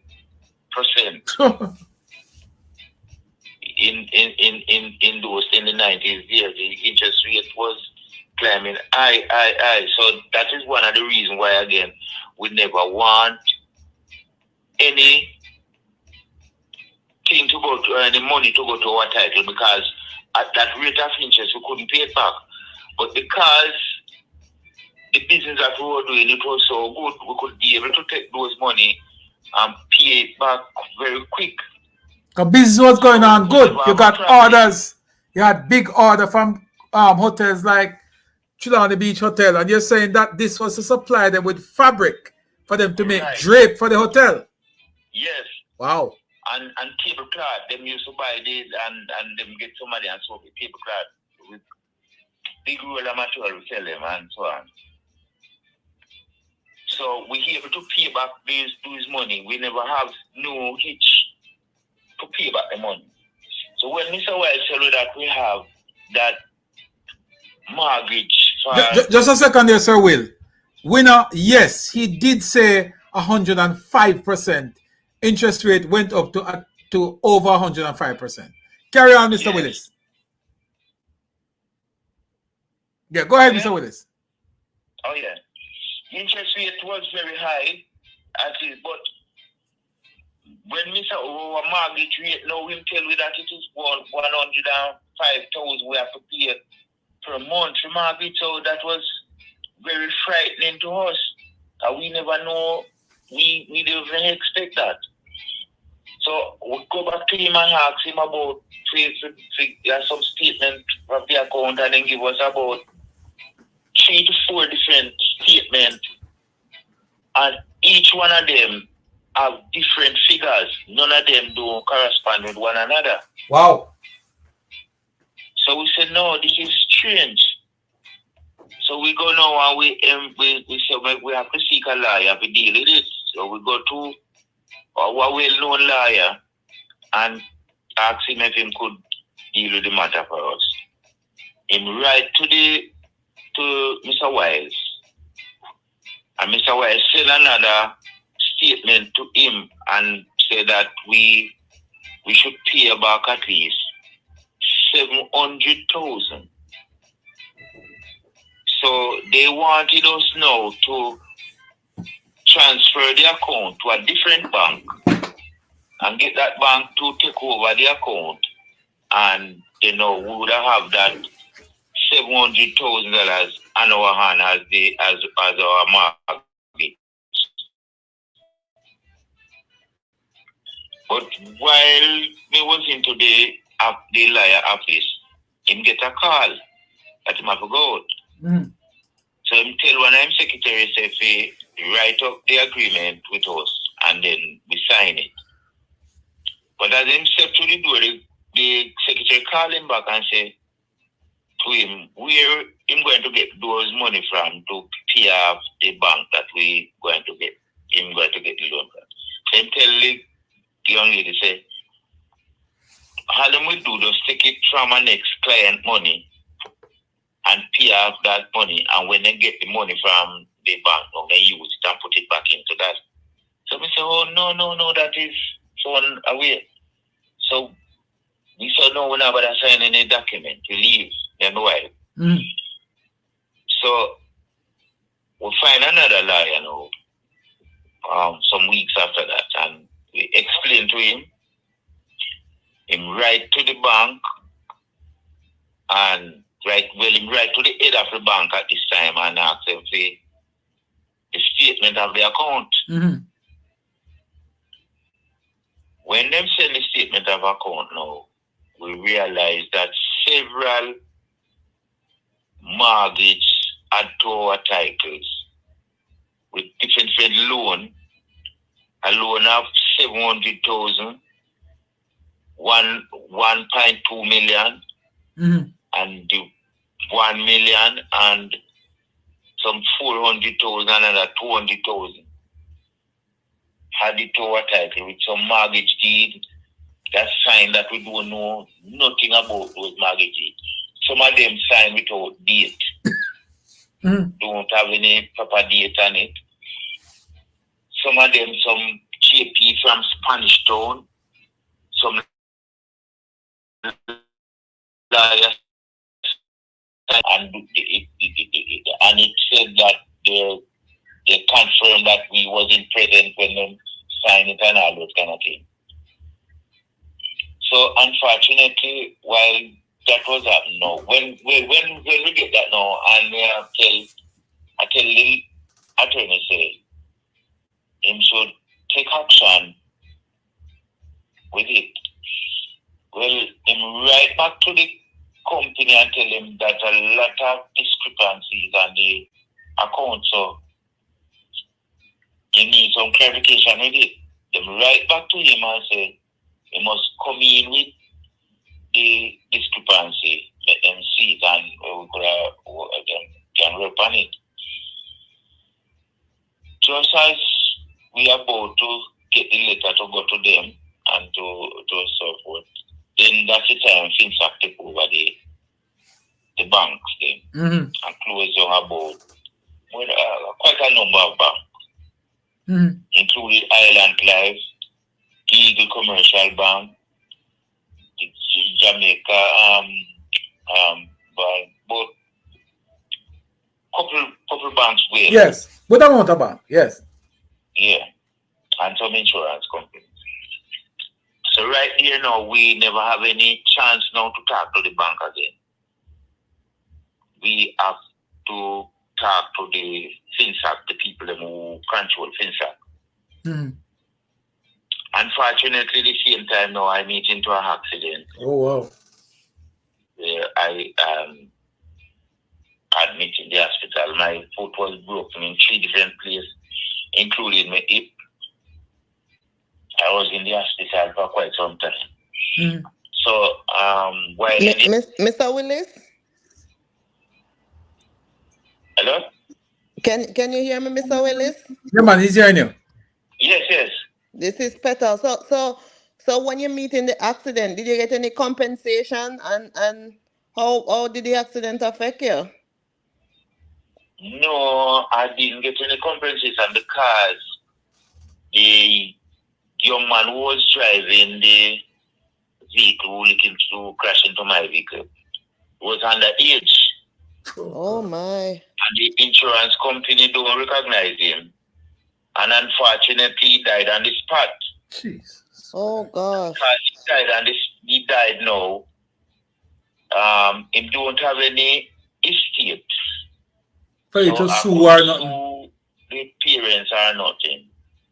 And the insurance decided that they're not liable because he didn't have a driver's license. And he was driving the vehicle without license. Permission. Oh God. Okay. So is that accident why you have to walk with the crutches that I see you walking with? Yes, because the doctor pronounced me at 40% old person. Oh gosh. So you're basically 60% of your functioning loss. Yes, I'm I call it disabled then. I'm disabled because that's what they have me as a disabled person. As I can't walk, I have to use this stick to move around, you know. Oh gosh, okay. Sorry about that. That is so sad. Continue the story about the bank. Sorry to hear that, man.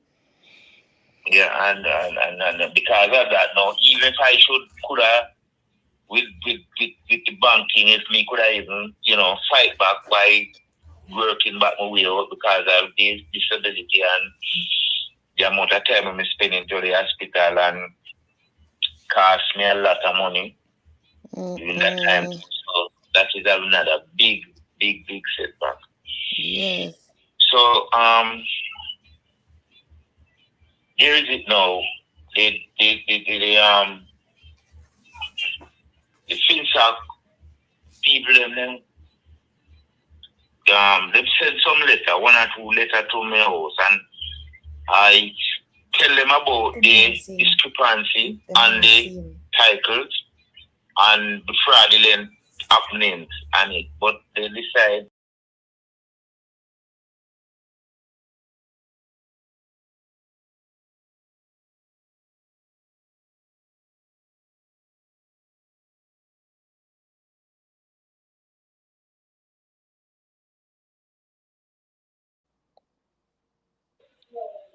Chopper?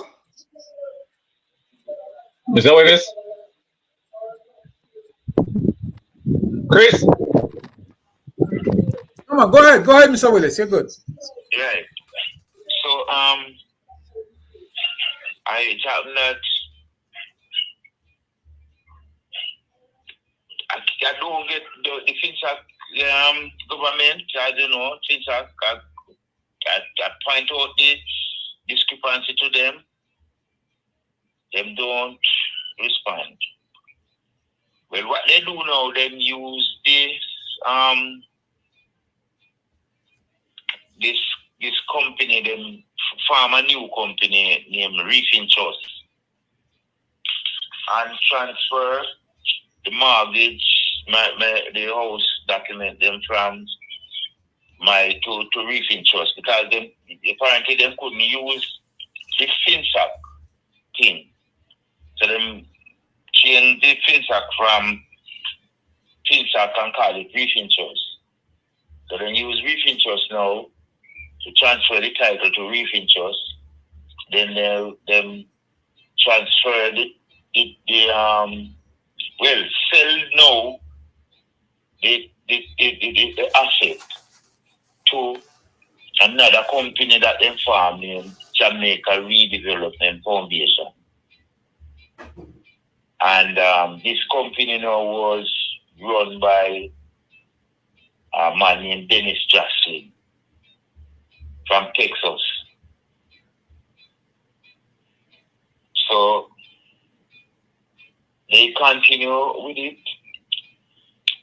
While I was on my sick bed, one of the accountants from JRF come to my house and saw me on my bed sick because at the time there was a strap from my waist come right down to the bottom. I just have to lay down on the bed in one position. And he tell me that him not going, he don't come to sell the house also because I never going to let them in.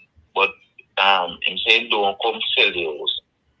And just come to look at it and to see what them can do for me. Mm-hmm. I said, okay. I love them and I go through and look. But that seems like they must only come to value the house and to check out what them have in mind to do with it. But I tell you, several people come to the house to buy, when them send to look at the house with the intention to buy it. Mm. And when them come and see me in the position, them say they won't buy it. And they leave. But it's one of my next neighbors. And then buy through the Jamaica National and the Housing Trust. And he was to buy the house. Oh, I know that it's them by the house. It was one day I was in there and the postman come with a letter. And when I open the letter and look, I see the name of the person on it and that the house is sold to them. I was so shocked. Mm-hmm. So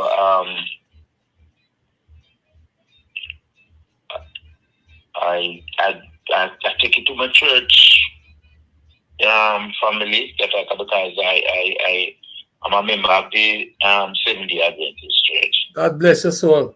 Thus saith the Lord. Yeah, so I tell them about it, and they decide to help me with an attorney. Get this attorney from me and pay him some money and tell him to deal with the case for me. Well, the attorney decided to take up the matter.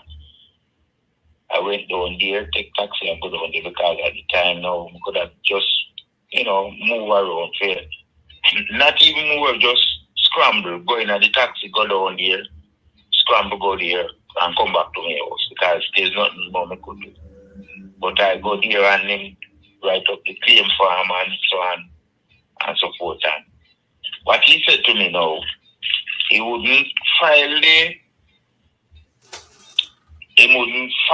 right away. He would wait until the owner who buy the house give me a notice and take me to court at the RM court. And then now him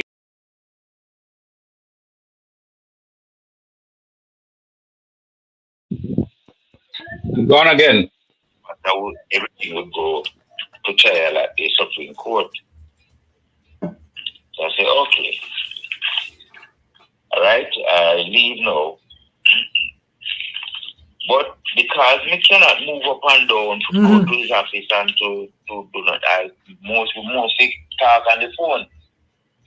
And every now and then I will call him and ask him how things going. And him say everything is okay. Everything is okay. Call him because keep up with him all the time. And him say everything is okay. Whenever him ready for me, him ready.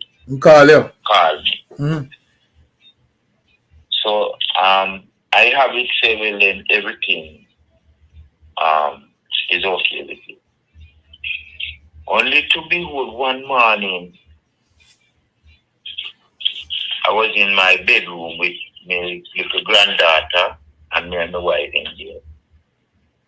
Because we never ready to come get up out of bed yet.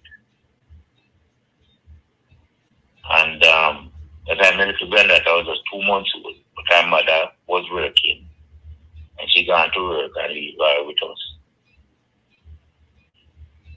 My son come into the bedroom and said, Daddy, some man outside they putting the things out on the street. I said, what? But by the time him could have come in and said that to me, there's these 2 big strong men coming in behind me.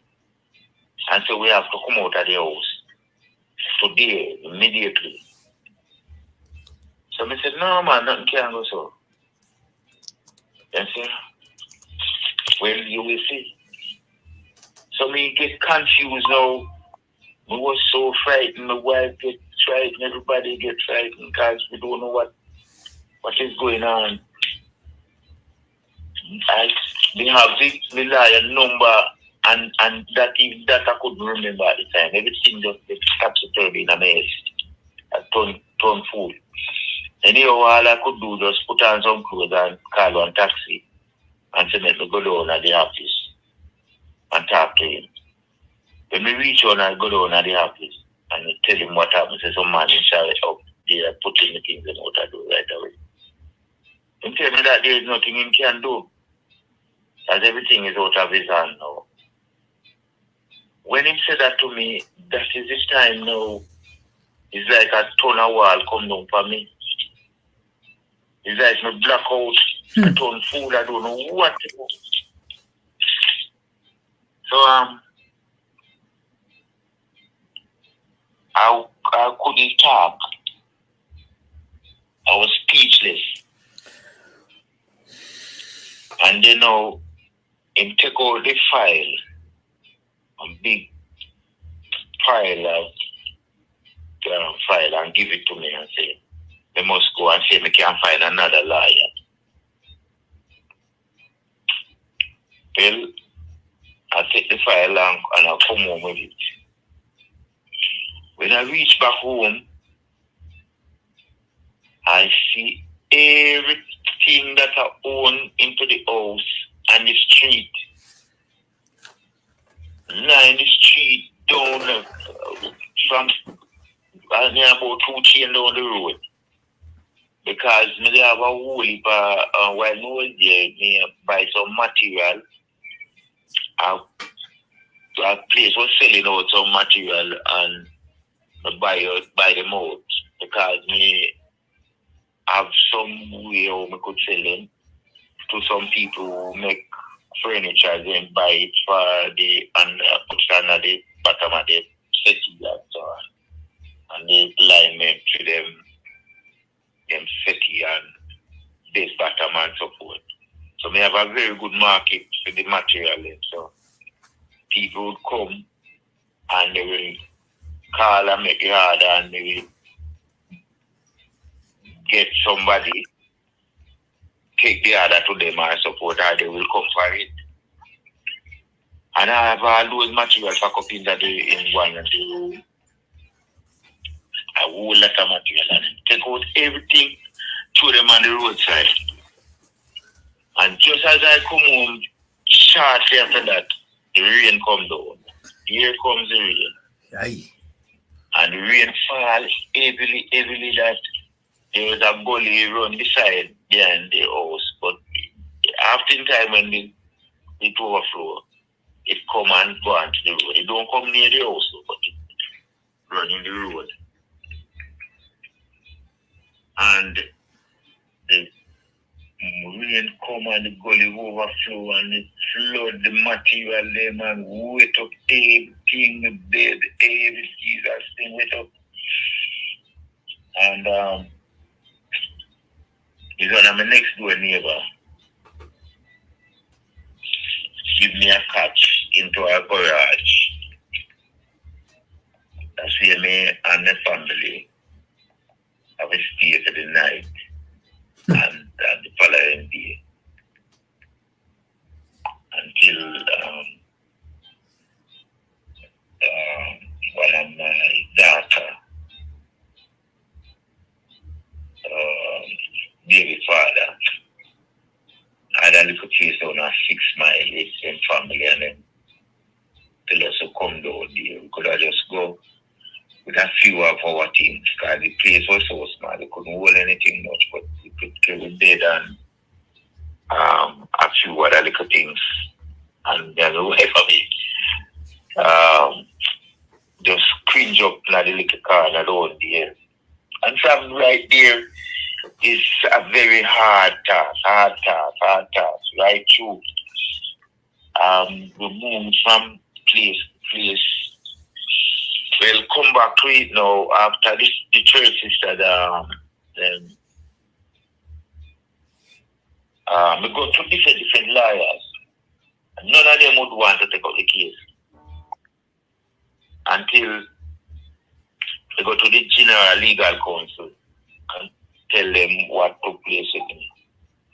And there was this lady down there who help out people when them come in, who people who come to file a report and they don't fully understand how to fill out the form and they make the application to the man directly.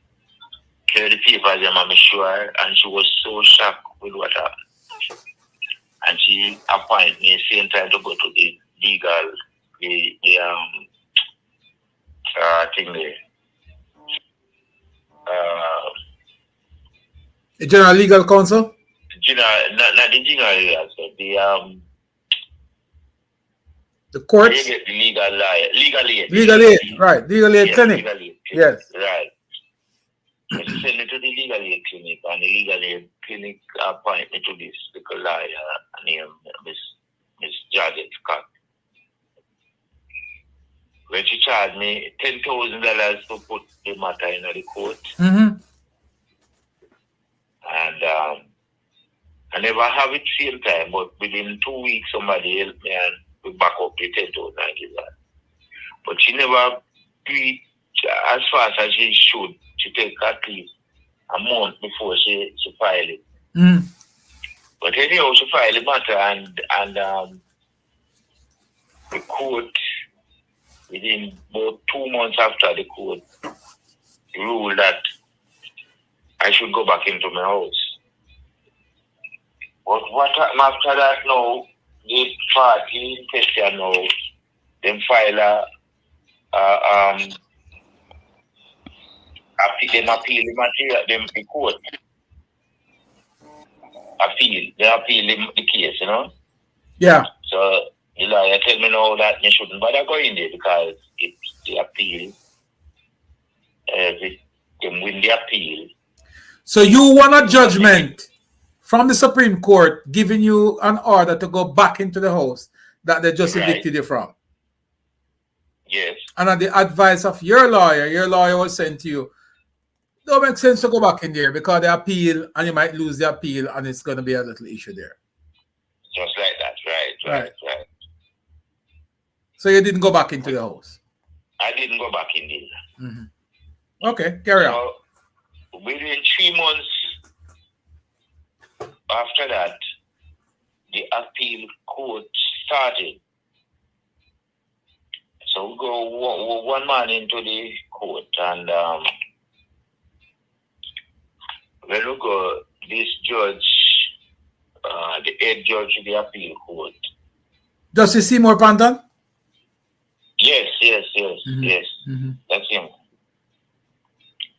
And Carl and this lawyer, Miss Dunn, Tavern Dunn.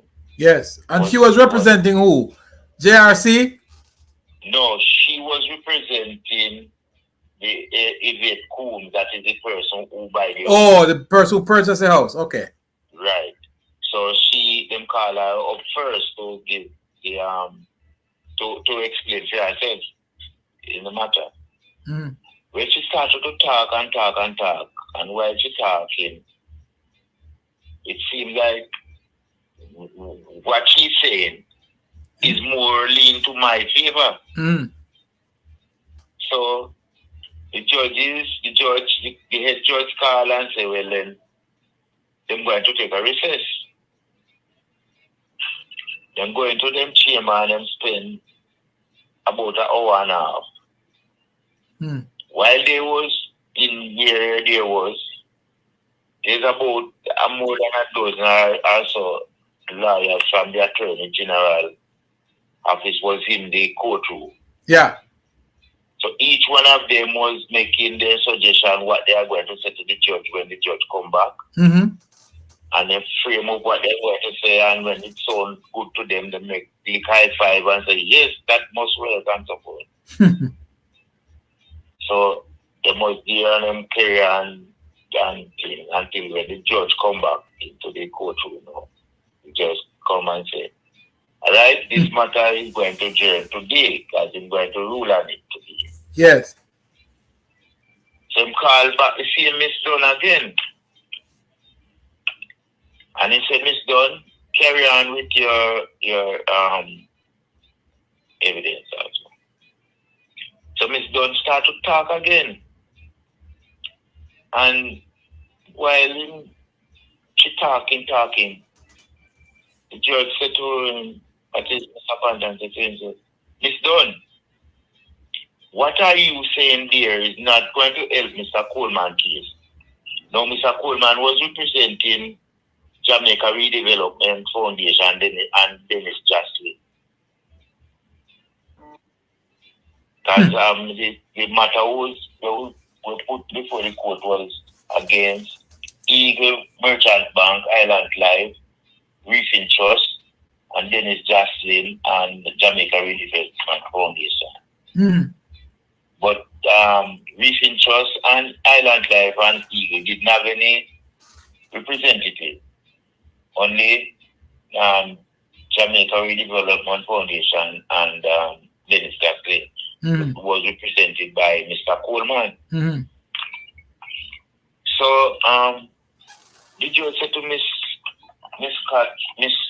Dunn, said, Miss Dunn, what you are saying there is not going to help Mr. Coleman case. This is what you want to say? Mm. So he was basically making a case or instructing or guiding the lawyer. Well, I don't know what he was doing, but he told the lawyer what him thinks she should be saying. And she said it. And she said, yes, that is what you want to say. And him logged that as the evidence. Right. And she said, and him say, okay, continue. And she continue with the same line again. Mm-hmm. And him called to her again and said, but Miss Dunn, what you are saying there is not going to help Mr. Coleman case. This is what you want to say, and him explain a line what Miss Dunn should say. Mm-hmm. And Miss Dunn said, yes, sir, that is what we want to say. I want to say. And him log it as and him log that as evidence. Huh? And him log what she said as evidence, pretty much. He log what he said as the evidence. Or what he told her to say. What him told her to say, that is what going as evidence. Yeah. Because he said, oh, well done. Okay. Well done. And he said, this case is adjourned. And then he turned to my lawyer and said, Miss Scott, you have some hurdles to climb. And you have to go home and think about them and come back in the morning and tell me if you can climb them. If you can climb them. Wow. Miss Scott said to him, say, okay, sir. And case adjourned and we went home. Mm. At 10 o'clock the following morning, we went back to court. And him called Miss Scott, my lawyer, and said, What did you have to say? And she turned to him and said, well, went home and I think about it and I concede because I realized that I won't be able to climb those hurdles. And so she conceived. And then said, well done, Miss Scott. Well, the matter closed. And then he write up a little thing we were and think about the matter and so forth. And that's the end of it. So, folks, you guys have a better understanding of what Mesach Willis has gone through. And for a man who still insists that he's not going to give up, he's going to still continue to fight. We don't see him out on the street in the halfway tree area with a pan begging.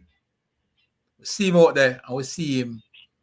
I do the muscle, I do the work, and do what it is necessary for him to earn a living. Not to solicit money from people, but to actually earn a living. We have a few people in the panel here. So with this, we're going to open up the line and ask that if you guys have any questions, we can put them forward. Mr. Willis has provided a Bank of Nova Scotia account number. It's scrolling on the screen. If you guys want to make a contribution to him, please do. And we are going to lobby some people also to try and help him out as best as possible. As I had said earlier, Jamaica is not just a country of first and second chance and third chance. We're a country that believes that we should always pull people up and we should always assist people to get themselves on solid footing. I think Mr. Mesach Willis did not commit any crime in Jamaica, other than the fact that he's ambitious and want to achieve like most Jamaicans can. So I'm going to open the line to everybody who wants to come in. But let me start first with the folks at the top here. Michael Brown Sr., your thought on what Mr. Willis has reported.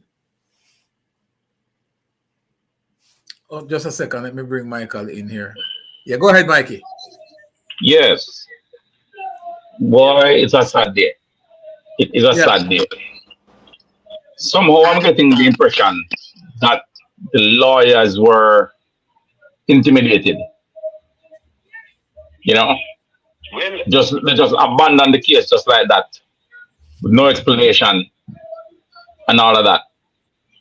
And if Mr. Willis is to be believed, which I have no doubt that he's speaking the actual fact, some amount of coercion have taken place. Some amount of coercion have taken place. And I don't know how is it that nobody at all sought to say judicial review. It's sad. It's sad. Very, very sad. Very, very sad. Let's hear from Petal. Petal, this is your brainchild. You are the one who insists that we have to find this. Talk to us. What's your thought based when you hear that full story? Petal? Can you hear me? Yeah, I hear you now. Go ahead. Okay. You know, it is very difficult to listen to Mr. Willis' story and not become emotional. It is just so sad to hear that somebody worked so hard to achieve what they achieve and they just lost it at the snap of a finger and no justice whatsoever was served. It is sad. But I wanted to find out from Mr. Willis. They had an inquiry. Am I correct? Yes. Was Mr. Willis a part of the inquiry? Were you a part of the inquiry, Mr. Willis? Yes, I was. I went through the inquiry at every time they had it. Well, what happened at the inquiry? I Mr. Davis, Omar Davis, said that there was a window of opportunities for people who have their dwelling house. They should get first opportunity, and their dwelling house should not be sold. So what happened? Why yours was sold? Well, that is what I asked Mr. Davis. And Mr. Davis, why, if that window of opportunity was there, why my house was sold and I was put out on the street in the way it happened? And I explained how a portion of what happened to me on the street, how me get shot on the street. And him said, what happened to me there should never happen. And Miss Baker, Eula Baker, yes, said, give a follow-up to what I said. And him said that what happened to both of us should never happen. Have you received any form of compensation from government? None at all. None at all. But it was agreed that you were wrong. Yes, he agreed that a wrong was done to me. Yes, Omar Davis agreed to that. Yes, Omar Davis said that. But unfortunately, after him said that, there was some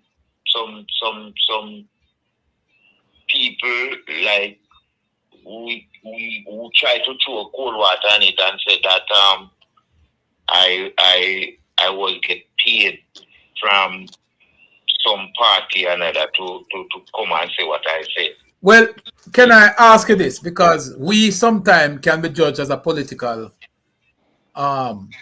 sympathizer. But let me ask you this, because when I spoke to you, we did not speak to you from a political standpoint, correct? Right. I told you that put politics to the side. My interest in your story is not yesterday or last week. It is for at least 10, 15 years. Yes. Right? And I've been playing your story for a long time. So we have an interest in there outside of politics. Petal, any other question for you? Yeah, so I wanted him to tell us, I wanted to hear some more about the inquiry. What happened with the inquiry? So what role did, you made mention of a name, Jamaica Development Bank. Like, how did Jamaica Development Foundation. Foundation, yeah. How did it go? Well, Jamaica Redevelopment Foundation, one of the things what happened is that when we was trying to get our statement of account to find out the true factor what happened, there's this attorney, Miss Minor, Sandra Minor, she take out an injunction against the title then that she said it is private and confidential. Yes. So nobody couldn't able to get any access them. Access to your statement from okay, hold on, Mr. Willis. Hold on. I wanna ask you something. So you guys wanted to see your statement of account, and a lawyer took out an injunction barring you. Is that, you said Sandra Minot, but is that by any chance Sandra Minot Phillips? Well, I guess so, because I guess so. So that is the wife. The injunction is not against me alone, It's against everybody whose account been taken away and sold to JRC, JRF Redevelopment Foundation. Yeah. Oh, so all the people who lost their assets. Yeah, they were barred. Basically, what he's saying that they were barred from accessing their account information. I don't know the reason for that, but that's what he's saying. So if guys, we don't have any way of verifying this now, as you see, but we're going to definitely try to to dig a little further. Further, because Find if out that what's is, connection there. if And it's, you're if it's, saying that the name that was just sponsored a while ago. Sandra Minot Phillips, that's Peter Phillips' wife. She's a lawyer. Okay. Okay. So the plot thickens. Yeah, she is. And she's the attorney for Jamaica Redevelopment Foundation, you know. Okay. And also Dennis Jocelyn. Oh, so she represents the Jamaica Development and Foundation and Mr. Jocelyn. So basically everything was working against you people who lost your assets. Okay. That's So right, yeah. so all right. So this is getting very technical now, Sir Willis. And I'm telling you that this story can't stop here. We will have to have a part 2 to this. But I want to delve into something real quick because something is missing. There's two concerns I have. One is the discrepancies that was identified on the balance of payment or the balance sheet or the statements of accounts that you had received. You noticed that there were some discrepancies there. And some of the discrepancies that you highlighted seem to be that someone was tampering with your account, because if there were mortgages held against your property without your knowledge, it looks like something was fishy there. So that needs to be explored. But let's say we cannot go back that far. From where we sit, we can't. What we are looking at now, though, is how is it that you can be assisted? Because we are definitely going to come back with a part 2. This time we will work out the kinks and make sure that we have the visual in place. And just before I ask you that question, though, we have a couple of other persons here that I want to bring in on the conversation. Living Gone. Chopper, I wanted you to. I noticed, like, when you advertised the show, you had a little video of Mr. Willis. His stuff. Yeah, I'm gonna come to that. Okay. Man. I'm definitely gonna come to that. But yeah. Loving Hello, One. Yes, sir. How are you doing? Very good. Yeah, man. First, let me appreciate what you're doing. You know, Thank you, sir. As a Jamaican, and first and foremost, not a colored Jamaican, but a Jamaican first. Because what I'm realizing is that the Jamaicans, we have become so tribalized that because it may have been our party that was involved in all of this, we tend to just overlook it and doesn't mean anything to us. But listening to the gentleman's story, man, I mean, the tears ain't far, because only thing he was guilty of, is that he's an ambitious Jamaican. Yes. Making something of his life, making a contribution to society, and the government that is there to ensure that his rights are being protected. The same government declare war on the citizens of the country. And not only just the citizens, but those who basically are the engine of the society, which are the entrepreneurs, the small business operators, and you have a government declare war on you. I mean, how people forget their history. And when we look at where we are today, presently speaking, the architect of this devious plan and scheme that disenfranchise hard-working Jamaicans are now coming back to us, telling us that we must do what? Put them back in control of the levers of power and of the finances of our country. Where are we as Jamaican? Where I think I don't know if it's you or somebody else on the panel make the statement that if we forget where we are coming from, we are not where we're going. to repeat it. Man, look Bound to here. repeat it. And the thing about it, and this is where I now hold the present administration, because they were the ones who took over. They were the ones who held the inquiry. And up until this day, we have not seen or heard of anything about this report being released that they use the Jamaican taxpayers' money to do. It's an Well, indictment. I can tell you something where the report is concerned.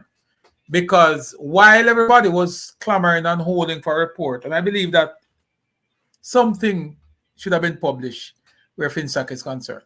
But just recently, the Minister of Finance would have tabled and made a presentation in Parliament speaking specifically to the Finsac report.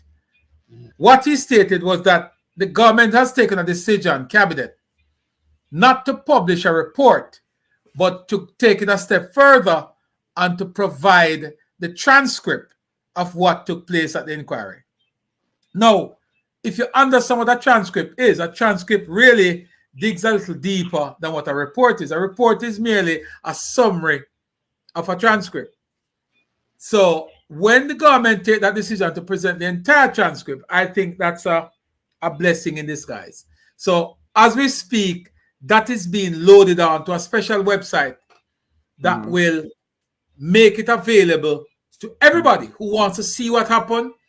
The news media can take it, pull it apart, analysts, students, common citizen, everybody will be able to see the transcript and can determine for themselves what actually transpired. So I applaud the government for that. So I just wanted to report that I don't think anybody can say nothing is being done where that is concerned. Because yes, the government would have heard the cry and they would have taken step to publish the transcript, which I'm really hoping that it is completed very soon, because I am eager also to understand some of the things that happened.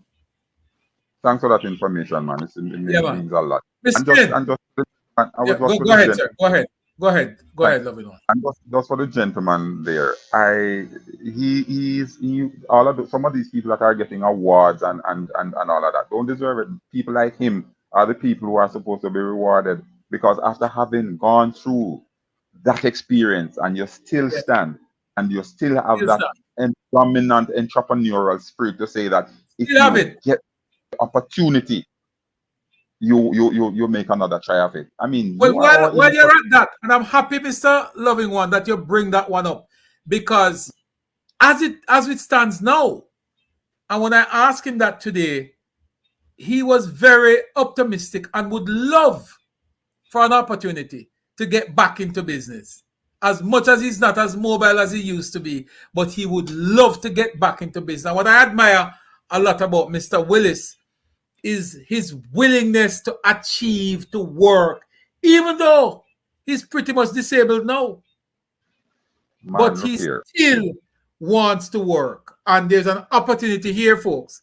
His account information is scrolling under the screen. It's a Scotiabank in Half a Tree. If you guys can, please make your contribution. If it is, and if you do, if you want to make a pledge, I'd love for you guys to just go ahead, make the pledge here, pledge your support, whatever it is. Even if you don't have it right this minute, but make a pledge here so we can come back to the live and do a follow-up, so that we can remind you. If you want to go into the private chat, leave your name, leave a number, so we can follow up with you and remind you to make the contribution. Don't make any contribution to us. We are not collecting any money on behalf of Mr. Willis. What we're asking for is for persons to make a contribution directly to him. That account that is being that's running under the screen, that's his personal account. He provided me with that information. I'm providing the information to you and ask you guys to support him. Because in the promo that we showed, and that's what Petal was asking about just now. In the promo that we show leading up to tonight's discussion, right? At the end of it, it shows where Mr. Willis is selling on the streets. He's doing a little bit of selling on the streets.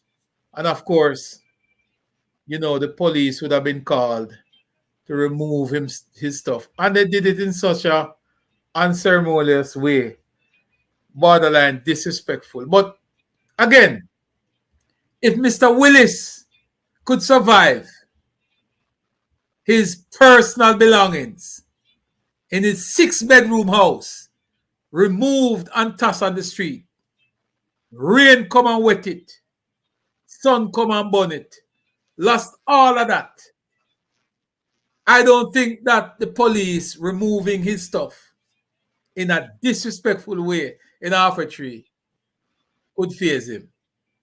Am I wrong on that, Mr. Willis? You're certainly right, sir. You're certainly right. Because,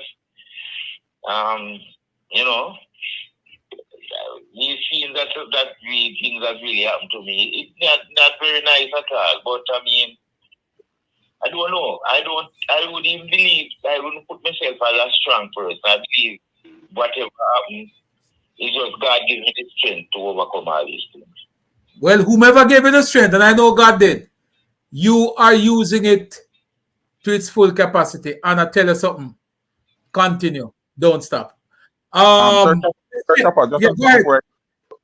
If and there's one thing that I'm hearing from Mr. Willis, yes. And I don't know if you detect this. There is not a trace of bitterness in this man. Absolutely none. Absolutely none. Absolutely. And I had a very extensive conversation with him, and absolute not 1 ounce of bitterness. How old are you now, Mr. Willis? I'm 74 years old now. God is good. God is good. But as you say, I don't bitter. You know, these things is very hurt. But what I know, if you should make it, you know, get yourself too bitter over it, as Word said. I believe those things will hurt you more, you know. Yeah, your strength and your determination will see you through. True. Miss Chin. Sorry. Yeah, let me know. Are you finished? In closing, just let me say to Mr. Willis, Willis. That's his name, right? Right. Yes, sir. Yeah, man. You are a true representative of the indomitable spirit of the true Jamaican. Not blue, not red, not green, but the Jamaican who, Thank you, sir. This is why Jamaica is on the map and it is so influential in the world. And there are those who can't stand that the Jamaican people can come to the forefront. But I'm saying to you, Sir Chopper, keep up your good work, sir. I appreciate it. I wish, and this is a suggestion here, is that now that we have the prevalence of the internet, and not like the old time where we just have 2 radio stations or 2 TV stations, everybody have access to something like this. There should be a place where all of these people who have gone through this thing and are still going through it can come and express themselves. And that some of these younger people who are jumping up and talking about this would understand from whence they came and whose shoulders, blood, sweat, and tears, they are where they are at. Keep up your good work, sir, and continue to do what you're doing. Thank you, sir. And when we finish with this week, Mr. Willis, we are going to move on next week to another Finsac person. I have spoken to quite a few, and they are willing to come on and tell their stories. So you are the catalyst. You're the first Finsac survivor that we have on the program. So you start this whole thing, Mr. Willis. So kudos to you. Again, guys, his account number is scrolling on the screen. Please, whatever you can, doesn't matter. Let's see if we can put our money where our mouth is and give some support to Mr. Willis. Miss Chin, you're up next. Just a second, let me bring her on. Go ahead, Mr. Chin, you're up next. Oh, good night, everybody. Good night. Yes, Mr. Willis, oh my gosh, I have not. It's been a while since I've been close to tears. And I can't show my face because you've certainly brought tears to my eyes tonight. Um, it's so sad to see what you have been through, but at the same time, it's a joyous moment to know that you're still here with us. And it's a joyous moment to know that you're speaking to us and showing how inspirational you truly are. Because you definitely are an inspiration to everybody on this live tonight. And of course, the Jamaican people. And as Chaps would tell you, it's not about the politics. We really, truly want persons like you that have been affected to get what you deserve. You know, it is hard to know that you have struggled so much, but we love the fact that you're still fighting. We love the fact that you're sharing your story with us. And we appreciate you more than you could possibly know. And we will do our part. I can speak for myself. I can speak for Chaps. I can speak for, Petal, Philippian, and a few others that I know are here that will share your word on our platform. And that will just continue to let people understand what it is that you went through. All right. Again, thank you so much for sharing your words, Mr. Willis. We appreciate you, sir, and we will definitely be helping you in every way we possibly can. In every single way we possibly can help you, we certainly will do that. If we can't do it now, then we will certainly pledge to do it at another time. Thank you so much for everything that you've done. Thank you. Thank you very much. Thank you to as well, man. You're welcome. So winner. Good night, Chopper. Boy, I'm dumbfounded. I would say Mr. Willis, when I look at his story, he's a man of steel. You know, he has been through so much. The justice system failed him, the hospital failed him, the economy condition and the policies set out by the then government failed him. You know, he's only guilty of trying to be an entrepreneur, trying to survive, trying to be a black man willing to sacrifice blood, sweat, and tears to become something of himself, and that was robbed and taken away from him, and him still standing strong and still standing tall. Many a person's Chopper would have gone crazy. Many a person would have hit the button and they Can were I say out. something to you, winner, on that note? Yeah. A lot has gone Yeah. crazy. And a Yes. lot of person has touched that button. Yes. We speak about several Jamaicans took their lives because of this whole issue. And that's why Mr. Willis at 74, Mr. Willis. Yes. Kudos to you.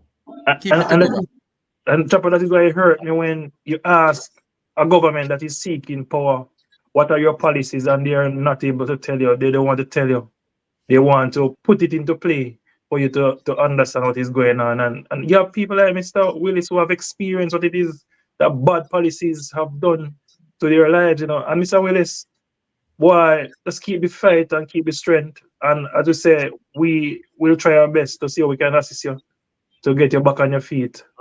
You know, so that you actually do something for yourself. Because you could have been like others, you know, you could have been on the street and handing your hand out, but you decided to fight nonetheless. So I am extremely proud of you. Yeah, man. I'm trying to continue the work, and I'm looking forward to the rest of the stories. Thank you, sir. Thank you. Chuck Finley. Here comes another brother who is a champion of your story. Someone who has been begging us, just like Petal, to find Mr. Willis. Chuck Finley. Chuck Finley is right here, sir. Good afternoon, sir. Good evening, sir. Good evening. Well, Mr. Willis, I have had several interactions with you, you know, we don't know when it was you. Right? And the Finsac story is one that is near and dear to my heart. It's something I speak about every day. Hearing you come here now and speak your story lots of people realize that when I tell that story, I am not telling a lie.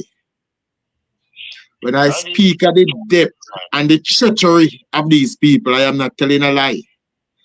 I am only hope that more people like you are now willing to come forward and say, this is what happened to us, and this is why it happened, and these are the persons that are responsible for it, right? And that is what we want. They must pay the price for what them do to the Jamaican people. For people like you, who only crime was to start a business in Jamaica under PMP government. That was your only crime.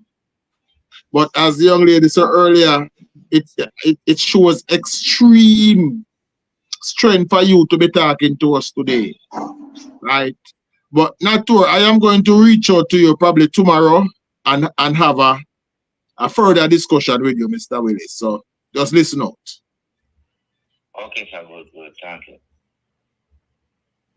Yeah, man, and for those of you who want to reach out to Mr. Willis on a one-on-one basis, especially if you are desirous of contributing or trying to help him in any way, shape, or form, let me know, and we will pass his number on to you after consulting with him, because I don't want to just post his number all over the place without his permission.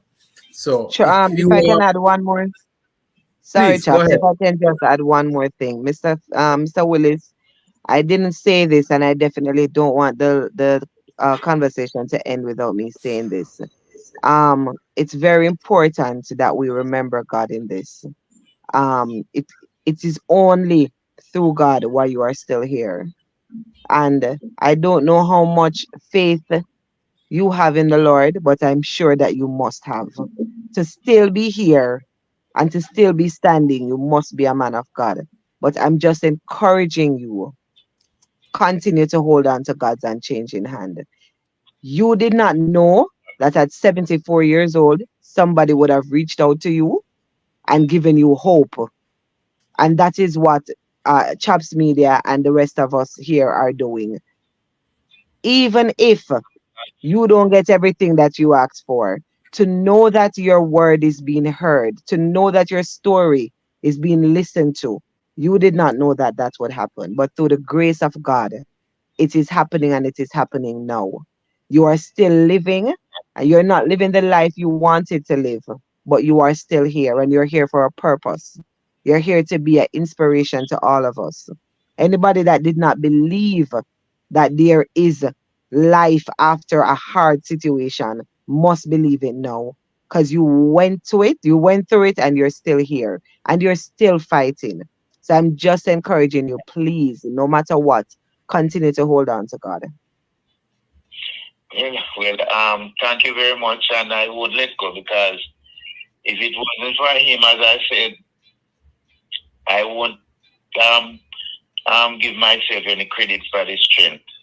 I have to give God the strength, the credit for keeping me, And I'm glad to hear that. Well, that the only really problem that I have is the disability. My health wise is otherwise is good, That's great to hear. I give him many thanks for that. Yeah, man. Thank you. Thank you, Mr. As I say, I thank you for putting out my story as well, because it's although I'm in holding it together, but it is not nice. I wouldn't wish even my worst enemy to go through the things that I go through.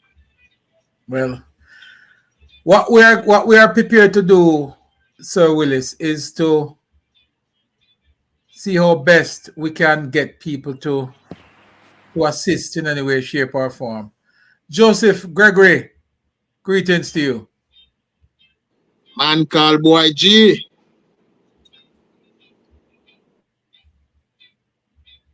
Sir G. Yeah, blessings there. Give thanks. Come on, you're on. So listen up on the story, heartbreaking experience. Yeah, man. I remember how how me could survive through that. I tell you, rough, Well, it's not an easy one. Noel, Sir Morgan. Blessed love. Good evening, Give everybody. thanks, man. Mr. Mesach Willis, Yes, sir. you are an inspiration, man. You are an inspiration to all of Jamaica. You have chronicled a page in the history books. I want to commend you, sir, for Thank you very much, sir.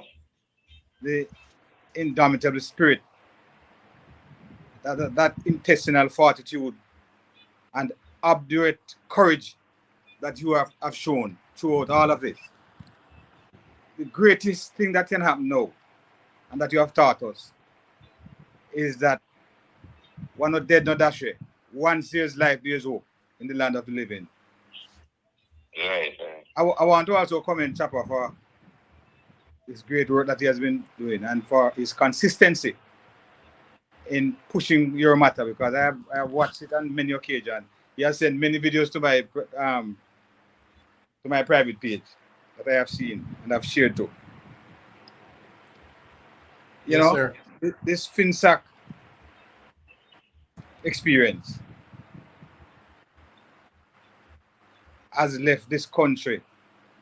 I remember Ardisha describing the Finsac experience as sucking out the lifeblood and entrepreneurial spirit of the Jamaican people. People were afraid to do business in Jamaica. Yeah. Because of what had happened to some Finsac, some persons who just had the ambition to start a business of their own and to do well. And Chapa, you had alluded to it before. Persons actually committed suicide, including Several, yes. including a former BOJ governor. Yes, sir. BOJ governor committed suicide because of his Finsac experience. Yes, sir. But you know, there a name just sprang to my mind. Ronald Thwaite. Yes, sir. Who was a member of the PMP government at the time of Finsac. Yes, sir. He described the Finsac experience as the greatest transfer of wealth from the poor to the rich since the abolition of slavery. Yes, sir. Yes, sir. One of your own, you know, described the Finsac experience. Well, called light too. Yes. But yes, sir. Mr. Mesach, you have taught me something tonight. Yeah. You have the heart of a lion. And it is God who preserved you. And you are correct. It is God who must get the glory in all of this. You couldn't do that on your own. I'm telling you. With self, you would have perished long ago.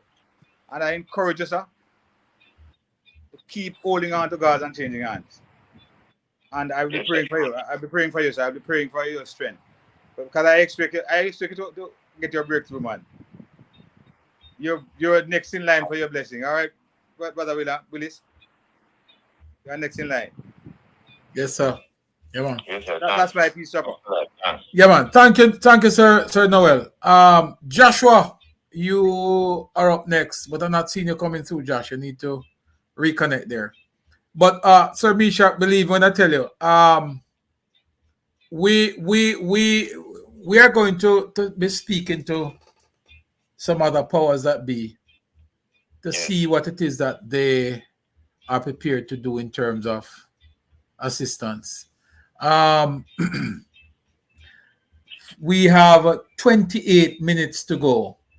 We're closing off at 11 o'clock. So we're going to give people a chance. And at 15 minutes to the last 15 minutes of the program, we're going to use that last 15 minutes to lodge our pledges. In other words, to say what it is that we are going to be contributing. I can safely say I will contribute. I will start the ball off rolling with $10,000 towards his account. And we will take it from there. So I will start the ball rolling to commit to adding $10,000. And I'm going to put it down in the chat so it is noted here. So that's my pledge is 10K. Yeah. And that I will make whatever arrangement it is for him to get it, to lodge it to the account and to make sure that it's registered. So I'm documenting 10K there, and I'd love for everybody within the last 15 minutes of the program to pledge the amount. It doesn't matter if you put $1,000, $500.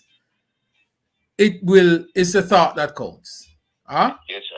It's a thought that counts. So we're not telling you that we need 500,000 from you. I mean, we'll take it, but I will start the ball rolling with my first contribution of $10,000, and I guarantee you that more will follow.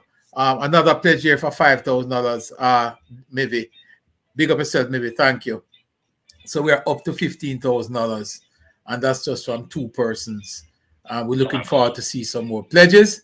By the end of the program, we should be able to we should be able to clock $100,000. Why is it we can't clock $100,000? Come on now. We must be able to put $100,000 together. All right, so someone is pledging $80 US, $80 US. Right, so I don't know what somebody can do a tally for me. Petal, can you just do a tally? Let's see if we can get up to $100,000 before the end of the program. We're at 80, 10. Patrice is putting another 10,000 as well. So that's 10, 20, 25, 80. We're another 50 US is here. Denise Johnson. Magnus, my good friend, my brother. Says $50. That's 50 US again. So just do a tabulation there for me, Petal. Angel reacting is saying 100 US. There you go. Dwayne Winford. All right. The number is scrolling on the screen, but I'm going to put it back on the chat itself so you can see it. Oops. So the number is scrolling there. And I think we had it. Where did I put it? Somewhere up here. All right, just a second. I'm going to put it back on the screen. But just go ahead there for me, Petal, and if you can just do a tabulation of the amount of pledges that we get. If we can put $100,000 together, then we are going to be asking some other major players out there to do something for Mr. Willis. I think he deserves it. Man has been around for a minute. This thing happened from in the 1990s under the previous administration, and he has not been able to receive a single penny. You know, nothing in assistance for him. His condition is not the best. Not out there begging and stretching his hand out to people. He's actually doing stuff to earn his keep. So let's do what we have to do. All right. Petal, are you on? You can go through for me and just repeat the pledges that are coming in. Is Petal there? No? Oh, yeah. Petal, you're here. Yeah, man. Just tell us what you see. I got disconnected, Chopper, and I lost count. But well, you have to scroll back up and see if you can find them. But they are there. Okay, Chopper, what's the biggest pledge you got so far? $100 Angel reacting. Okay, so 20,000 Jamaican for me, and I need somebody to come and match that. Well, you need to call out somebody. You know somebody if you call out, and then come match it. All right, so I pledged $10,000. Divvy Martin, 5,000. Hold on. Yvonne Stevens, 80 US. Hold on, Chopper. Hold on. So Chopper 10. 10,000. I heard you say Patrice. No, Mivi, 5. Maybe 5,000. Yeah. Stevenson, okay. 80 US. Stevenson, 80 US. Yeah. Okay. Patrice, 10K. Yeah. Magnus, $50 US. Okay. Denise, 50 US. Denise? Denise, yeah. Johnson. Okay. Angel Reacting, $100 US. Okay. Swaby, 70 US. Okay. Not seeing any more. Remember, I am 20,000. And you are $20,000. So no. Okay. Nobody no match nobody no match the 10,000, the 20,000 yet. So you need to call out. Who you need to call out? Where's Chuck Finley? Where is Joshua? Where's all the folks, man? Come on now. Winner. Come on, guys. Come on. Where are the folks? We still want 100,000. We probably 100,000. I was keeping it mildly still, but if you want to outdo us on the 200,000, that's fine. But Mangus, thank you, my brother. Yes, sir. Churchill. I see Churchill. Churchill's the 50 US. Yes. I'm seeing Miss Chin for 3,000, look like Jamaican, and I also pledged 5,000. Okay, thank you very much, my brother. Miss Chin, 3,000. That's Mr. Morgan. 5,000. Yes. 5? Yes. Yep. Okay. All right. Okay, guys, come on. We have to help Mr. Willis. We have to help Mr. Willis. Can I make a contribution, Jack? Say again? Can I make another contribution to the Yeah, man, go ahead. Please, by all means. I don't know how you all feel about this suggestion to start a GoFundMe for him. Yeah, we can. We could. I mean, I don't know how to. The truth is, Margie, and I tell you something. I have never, and you know how long I've been doing this, right? Yeah, man. I have somebody never, with competence can do it, No, what I'm saying to you, I have never utilized this platform to raise funds for anybody. So Not even for myself. Yeah. So when you see me do that for Mr. Willis, you must understand what it means. It means a lot because it is something that we've been watching for years. We follow his story. The 1990s is a period that I don't want Jamaica to ever go back to. And if you notice, I don't put politics into it, because even though it is the political directorate that would have caused this destruction on the country at the time, I don't even want to put the politics in here. I'm just saying that we don't want Jamaica to go back there. All right? The GoFundMe, all good. If somebody can put that together and make it happen, who does? I don't know how to do it. I've never done it before. Somebody has a feedback there. I don't know. Maybe me. Hold on, let me mute. Yeah, I don't know. But yeah, so I don't want to get into that part of it. No one, somebody with the competence and the experience could jump on that. Okay. Somebody wants me to ask about Mr. Willis. You ambulate with crutches, and what do you ambulate with? Come again? Somebody reached out to me asking me if in the video they saw you with a wooden crutch. Yes, he uses a crutch stick now. What do you use to walk around? A walking stick or crutch? Crutch. The crutch. You can't use the walking stick. The crutch. Oh, you need to balance. Hold on. Gregory Beeson's have $20,000, guys. Gregory Beeson. 20,000. And Maxwell is 100 US as well. Okay, Gregory Beeson. 20,000. Okay. Yes, Malrose, we're gonna look into that. That's part of the bigger discussion. Maxwell, 100 US. Yes. Okay. Yep. Chopper, somebody asking if so Mr. Willis, they wanted to know if that is what you're using to walk, a board crutch or you have a metal crutch. It's a metal one I have now. I used to have a board one, but the board one get broken out. Oh, but the metal one is good enough, right? Is there anything that can help you which is better than the crutch?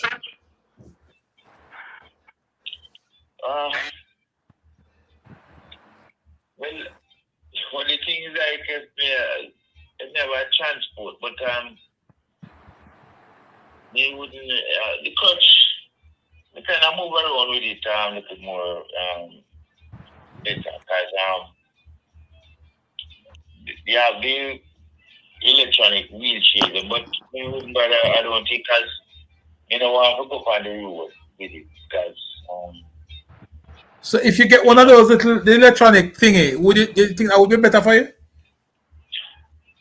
No, I don't think so because yes, I know people drive on the road now. True, yeah. I don't want to put myself in them way, you know. Yep. So I prefer move around with the crutches And the type of crutch that you have now is the best type that? Is there a better one out there, guys? Anybody know of anything that is better than just a regular metal crutch? Well, the one that I have here now, if I get a newer one, it will be better for me, you know. And one little bit more taller than the one. Okay. So tell us when you get a chance, Mr. Willis, just do the measurement. Tell us what the measurement you want, and we will try and reach out and see if we can get one for you. A better quality and possibly a taller one that fits the exact measurement that you need. So let us know what the measurements are, and we'll try and find that for you as quick as we possibly can. Okay.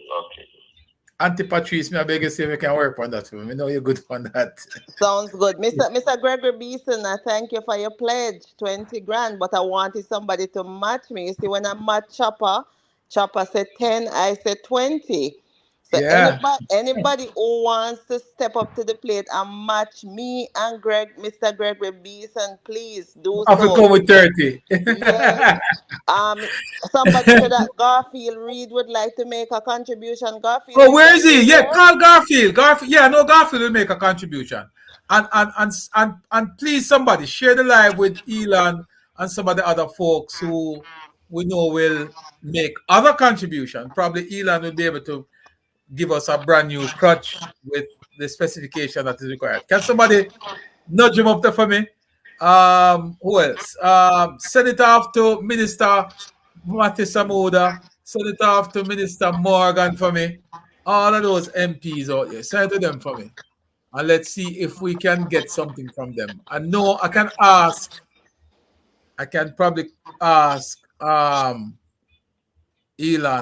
for that crutch stick. What you say, Petal? Can we? Yes. And Mr. Willis is determined to write a book because he does not actually has started. He has done his writings about his experience because, as you all can see, this man is very humbled by his experience. This man doesn't want other people to make or what do you say now? Doesn't want other people to experience what he experienced, and he has put it to pen. And I would love for one day to be able to go and purchase a book, author Mr. Mesach Willis. And I know he's a very determined person, and I see where he has started.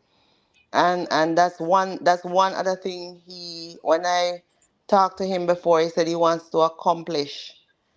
So in accomplishing that, Petal, one of the things that we can probably try to find for him is possibly a ghostwriter.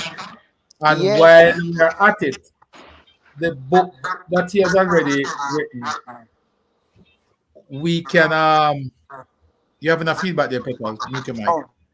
We can support the current booklet or book that he has written. Magnus and other persons are asking a very important question. 30 grand, Patrice. What Yeah, does that mean? somebody pledged 30 grand, but they don't want to put their names here. Somebody match me. Oh, lovely. Okay, They didn't match you. They raise you. They raise you, sweetheart. Yeah, raise me. Yes, Chopper. All right. So here's the deal. Here's the deal. That 30 grand kind of threw me off there for a moment. But so a critical question is being asked. There are persons who make pledges who are overseas. Magnus is one of them. My good friend Magnus out of Atlanta. Big up yourself. Always, my brother.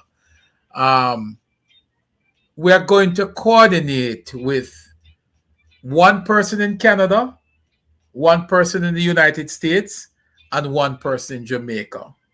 Those 3 individuals are going to get together and coordinate how the funds are collected. When the funds are collected, documented, and then they are lodged to Mr. Willis's account. And he's a part of that process as well.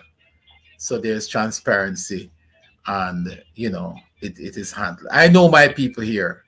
We don't get into money cascas. We don't do that. And we have capable persons here who will handle that. We'll ask one person in Canada, one person in the United States, and one person in Jamaica. 3. And those 3 persons will coordinate how to collect and how to deposit it to Mr. Willis's account. Does that make sense to you, Mr. Willis? Yes, sir. That is good. Thanks a lot. Good. Yes, I have Stevenson from the US, Magnus, Denise J, Angel. I think it's Winsome Swaby and Mr. Churchill. Those are the US pledgers, right? Yes. So we just have to figure out how to get all these people. Yeah. To give to one person. Right. And then one person. Yeah, we could probably use Angel as the person who collects them all and get it to Mr. Willis. So that's 1, 2, 3, 4, 5, 6 people from the US so far, including her. So 5 plus Angel. Yes, good. Yvonne, we'll figure it out some more. We'll iron out the kinks and All right. So Petal, Patrice, and who else?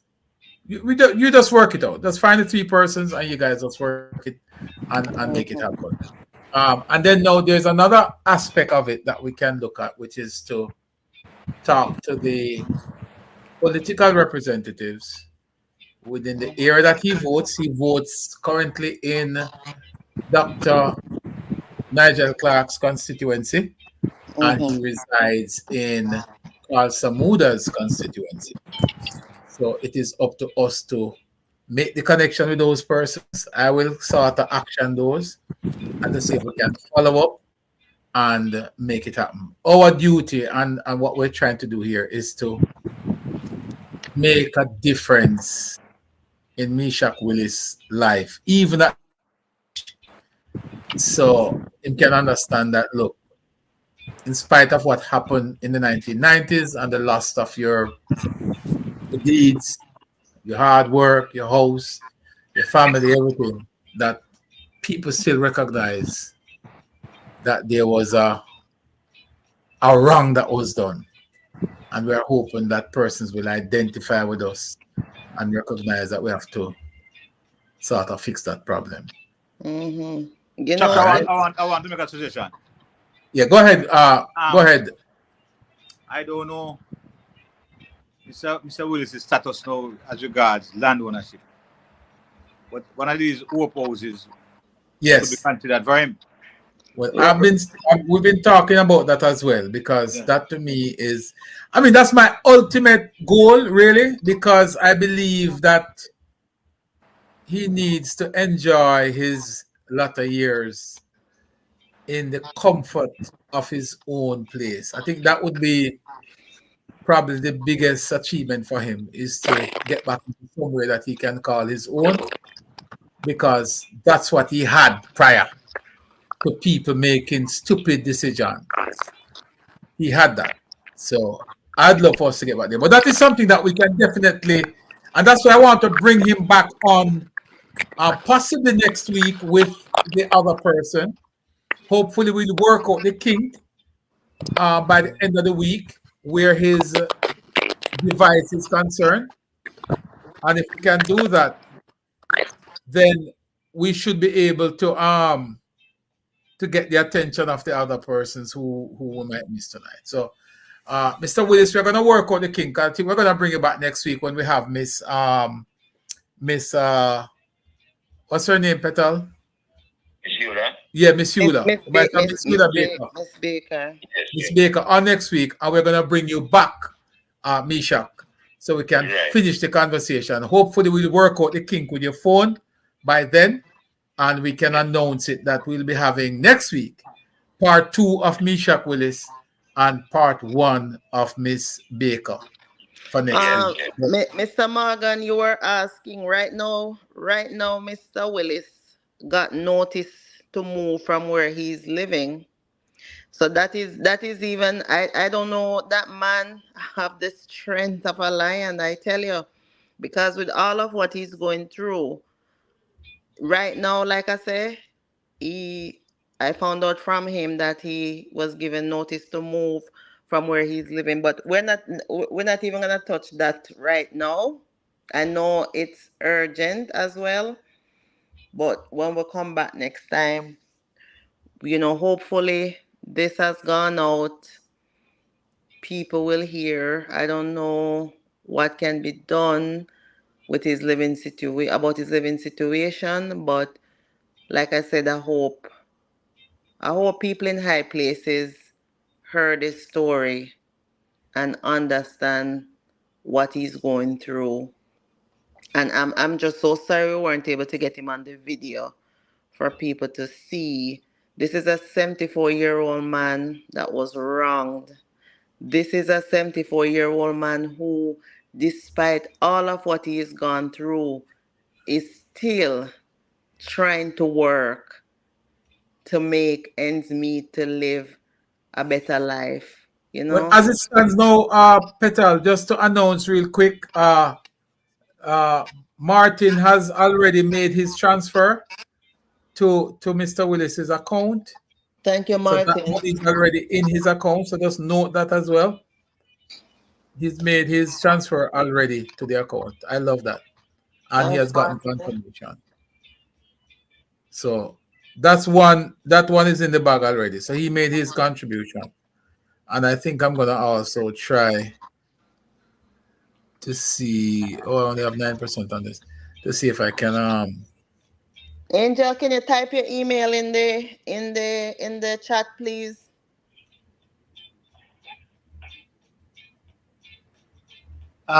Just before we close, chaps, I just want to tell Mr. Willis that he needs to get to the Registrar General's Department for a deed poll. Well, there's some other thing too as well, my brother. To change his name to Job. He's our modern day Job. I'm going to ask Patrice if Patrice can probably have a word with him and to see if there's any other social program that we can get him on. I don't want to delve into that publicly. Right. I'm going to ask her if she can talk to him. He's very close to one. I don't know if he would qualify for that one, but it's one to go talk to him after here. No, we can. So I'm going to ask Patrice if you can just talk to Mr. Willis and find out if there's any other program that we can get him on, so that there's some consistent benefits coming to him on a regular basis. But the other stuff, for example, the housing and the other contribution from the central government, we're going to have to look into that. I don't know if there's lands available anywhere or if he has access to any, but if he does, we can certainly ask and make a request through the Member of Parliament. Or we don't even have to go through the Member of Parliament. We can go straight to OPM, straight to Prime Minister to make that request. Chopper, right right now, if him did have one, if me sure if any land we did have, that would have been Finsac. As you can see, Mr. Willis has lost everything. The Yep. only thing Mr. Willis has not lost his life and his hope.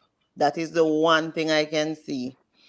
Angel, can you please put your email address in the chat? Angel reacting. Let me just say how much it was a pleasure for me to join the chat here, man, and to join the program. BJ, what's his name? Joshua. Joshua put in the chat that his microphone is not working. So that's why I didn't hear him. Yeah, chap? Oh, okay. Right. Yes, I saw that. It was a pleasure, man. Continue the good Yeah, work. man. And thank you, man. Thank you too. Thank you too. Correct. Thank you, Mrs. Baker. I saw your comment. Mrs. Yola Baker, thank you. I saw your comment about the transfer agencies. We are not going back. Miss Baker is also here in the chat as well? Yes. Okay. I greet you well, madam. And we look forward to seeing you next week now. Next week, Sunday, same place. We need Minister Pernell Charles on this case. We need the Prime Minister. We need help. We need help. Whether he has land or not, there is also a program where the government, if the government will source land for him, So it is something, as I said, we have to just take it a step. This is the first start. We said we wanted to raise $100,000, and I think we might have exceeded that, no? Yeah. Good. Thank you so much, my people. Thank you so much. We really appreciate what you pledge for Mr. Willis.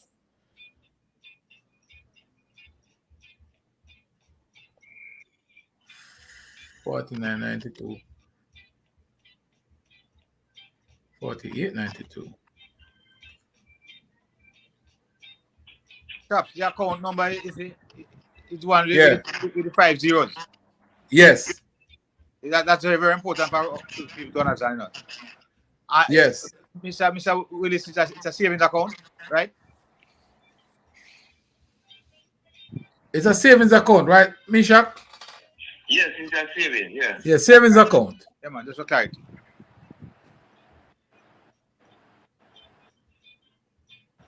Good night, my family. Good night, Mr. Willis. Good night. Good night, Mr. Morgan.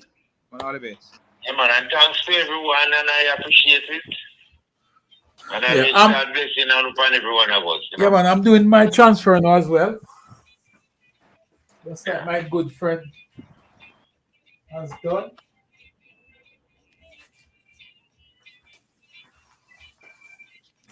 Let me find my token.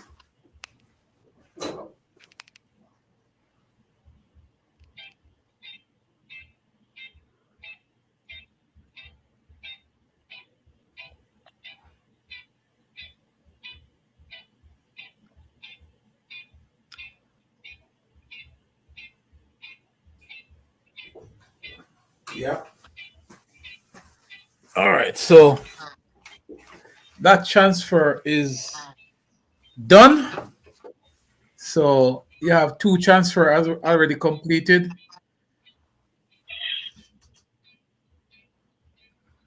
Mr. Foster, Angel Foster.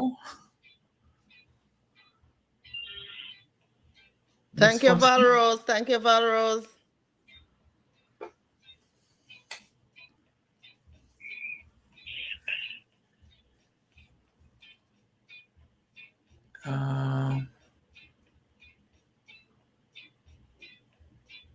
Okay, so Miss Baker says she has written to the PM twice. She has also written to the PM twice.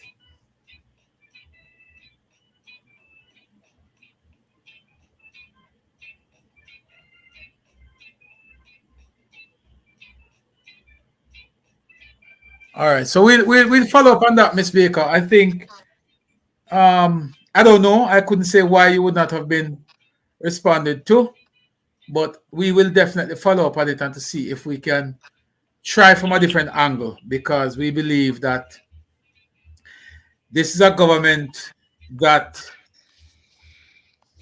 if they can go back, Miss Baker, to the Carroll Garden incident and apologize to those who were affected and compensate them. I don't see why people like Mesach Willis, who the only crime him commit, as far as I know, is being ambitious enough to want to earn an honest living. So I will definitely do a follow-up. So we'll action that part of it and do a follow-up to see if we can nudge government to see what sort of assistance. I know that if there is land available, if he had access to land, it would have been a lot easier because we could have gone to straight to OPM. We don't have to go through the member of parliament. We could make the representation on his behalf and we could ask for the assistance directly through OPM. But the fact that there is no identifiable land for him to build that house on, we might have a problem. But again, don't give up. We've come thus far, and I think we are able to push it a step further. Let me just wrap this up by saying thank you to everybody who participate, who contribute, and who saw it necessary. Valrose, big up yourself. We appreciate your contribution. Anybody who contributed tonight, we appreciate you. And I don't want to call out everybody's name because not everybody want their names to be publicized in a certain way. And I sort of respect that too. So let me just say wholesalely, thank you to everybody. It's the first time I'm using this platform to ever do something like this, to raise funds, because we never like to get into that thing. But this particular situation where Finsac is concerned is something that is dear to us because we live it. I lived through the 1990s. I was working in Ochoris at the time when the powers that be ran in on Central National Bank and took it over. I lived through that period and I know how devastating it was. I don't want this to ever happen to Jamaica again. And I don't care which political party. The last time interest rate was going up, I messaged the Minister of Finance, never forget it. And I just messaged him to say, I have every confidence in you that you will manage this whole process of high interest rate. Because just the thought of high interest rate policy makes me shiver. So, again, Mr. Willis, thank you, sir, for coming through. Thank you for staying strong and not giving up. A lot of persons are not here with us today because they just couldn't deal with it. And some of them have taken their own lives. And some people just succumb to the pressure of not being able to live a decent life or live the way they used to live. I am dying. Yes. Chopper, sorry to interrupt. Angel is asking to be added. She wants to say something. She's added. Okay. Yeah, she's added. Hello? Go ahead, Angel. Yeah, go ahead, Angel.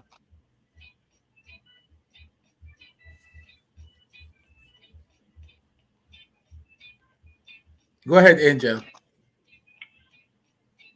We're not hearing you. You might have to hop out and come back in again a second time. Let's see if it works. Yeah, thank you, Miss Eula. And so, Miss Eula, we're going to have you on next Sunday.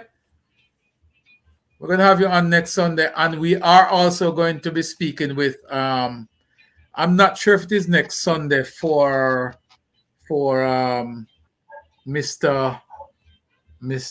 Joshua, your phone, I don't know, you're not connected either. But we are, let me see here. Where is it?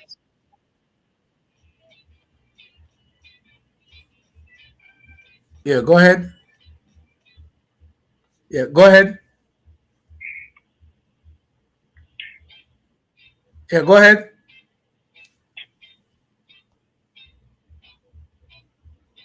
Was that Chuck? That was you?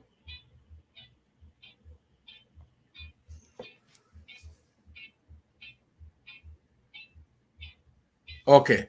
Yeah. So Miss Baker, I think somebody here is still pledging. Another pledge is coming in for another $5,000 from somebody else is here. I don't want to call everybody's name out because not everybody wants to be publicized. So I'm kind of sensitive where that is concerned.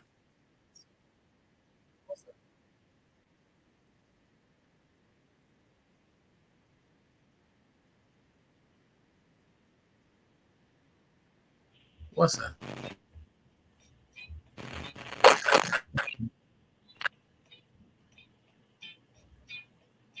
Okay. Sorry about that, guys. So, yeah, so another pledge is coming in for another $5,000. Guys, so just tabulate that for us. We have exceeded the goal, Mr. Willis. We wanted to collect $100,000, and it seemed like we're above that. So that's a win. God bless you, everybody. So, Ms. Baker, next week we're confirming with you that next week we're going to have a one-on-one. And Mr. Dyer also, I've spoken to him already. He can't wait to come on and talk to us about the 90s. So Godfrey Dyer as well. Our biggest goal, let me tell you, save and except for Mr. Willis, I think the next person, other than yourself, Miss Baker, the next person I would really, and probably you can help us to reach him, is Dan Crawford. I would love to speak to him as well. My objective here is to bring the Finsac persons who have been affected by Finsac, to bring that forward so that down the road, 10 years from now, your testimony, just like you did for the inquiry, is here, and that new younger Jamaicans can understand and appreciate what happened in the 1990s. I would love. I've already spoken to Mr. Godfrey Dyer, and that interview with him should have been done long ago. Don't know why it never happened. No, we are ready. We are going to do it. We start this week with Mr. Willis. Thank you, Mr. Willis, for kicking us off. Yes, and we'll be in touch. Miss Petal will be in touch with you. She will coordinate how the funds are going to be collected physically and get to your account. Some persons like myself, Martin, would have already made the deposit, the wire transfer directly to your account. So that's done. I see Mr. A good friend of mine here again is contributing $5,000 as well. So another 10,000 is in, 5,000 from Althea, and another 5,000 from Courtney. So these persons are in. People are still contributing. And even when the program is ended tonight and you can do more, please go ahead and do it. But I leave the coordination of the funds to those capable persons who I know will make it happen. Petal, Patrice, and Angel. That's what it is. New York, Canada, and Jamaica. All three. And they will make sure it's happened. I'm going to ask Patrice also to reach out to Mr. Willis. The number has been forwarded to her already, and she can have an interview with him and see if there's any other government initiative that he can access at his age, with his disability. If we have to write or meet up with Minister Charles to see if there's anything from social programs that he can access through his ministry, the Ministry of Social Security, all that good stuff. So we are going to try to go further than we are now, Mr. Willis, in terms of what we can access. We are going to reach out to another good friend of mine to see if he can take care of a new walking crutch stick for you. You will have to tell us what the specifications are in terms of the measurement and all that good stuff. And I will dovetail that and see if we can get that for you in terms of physical stuff for you. Yes, well, I will get the measurement tomorrow, and then I will send it to Petal. Yes. And then she could pass it on to you. Perfect. No problem. Once I have that, then I can reach out to somebody I know. You are a flow Flow, your provider, your cell phone provider is Flow. I don't have any contact with Flow. If you're a digital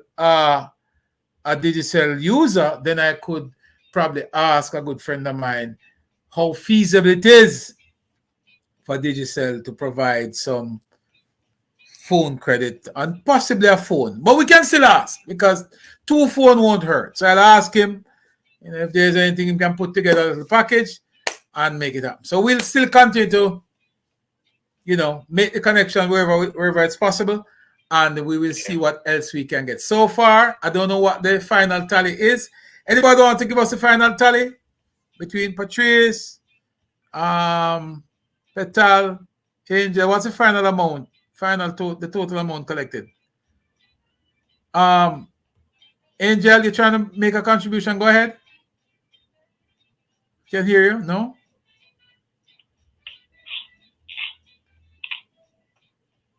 No. All right, there's something going on with the phone. But anyhow, we are pretty much at the end.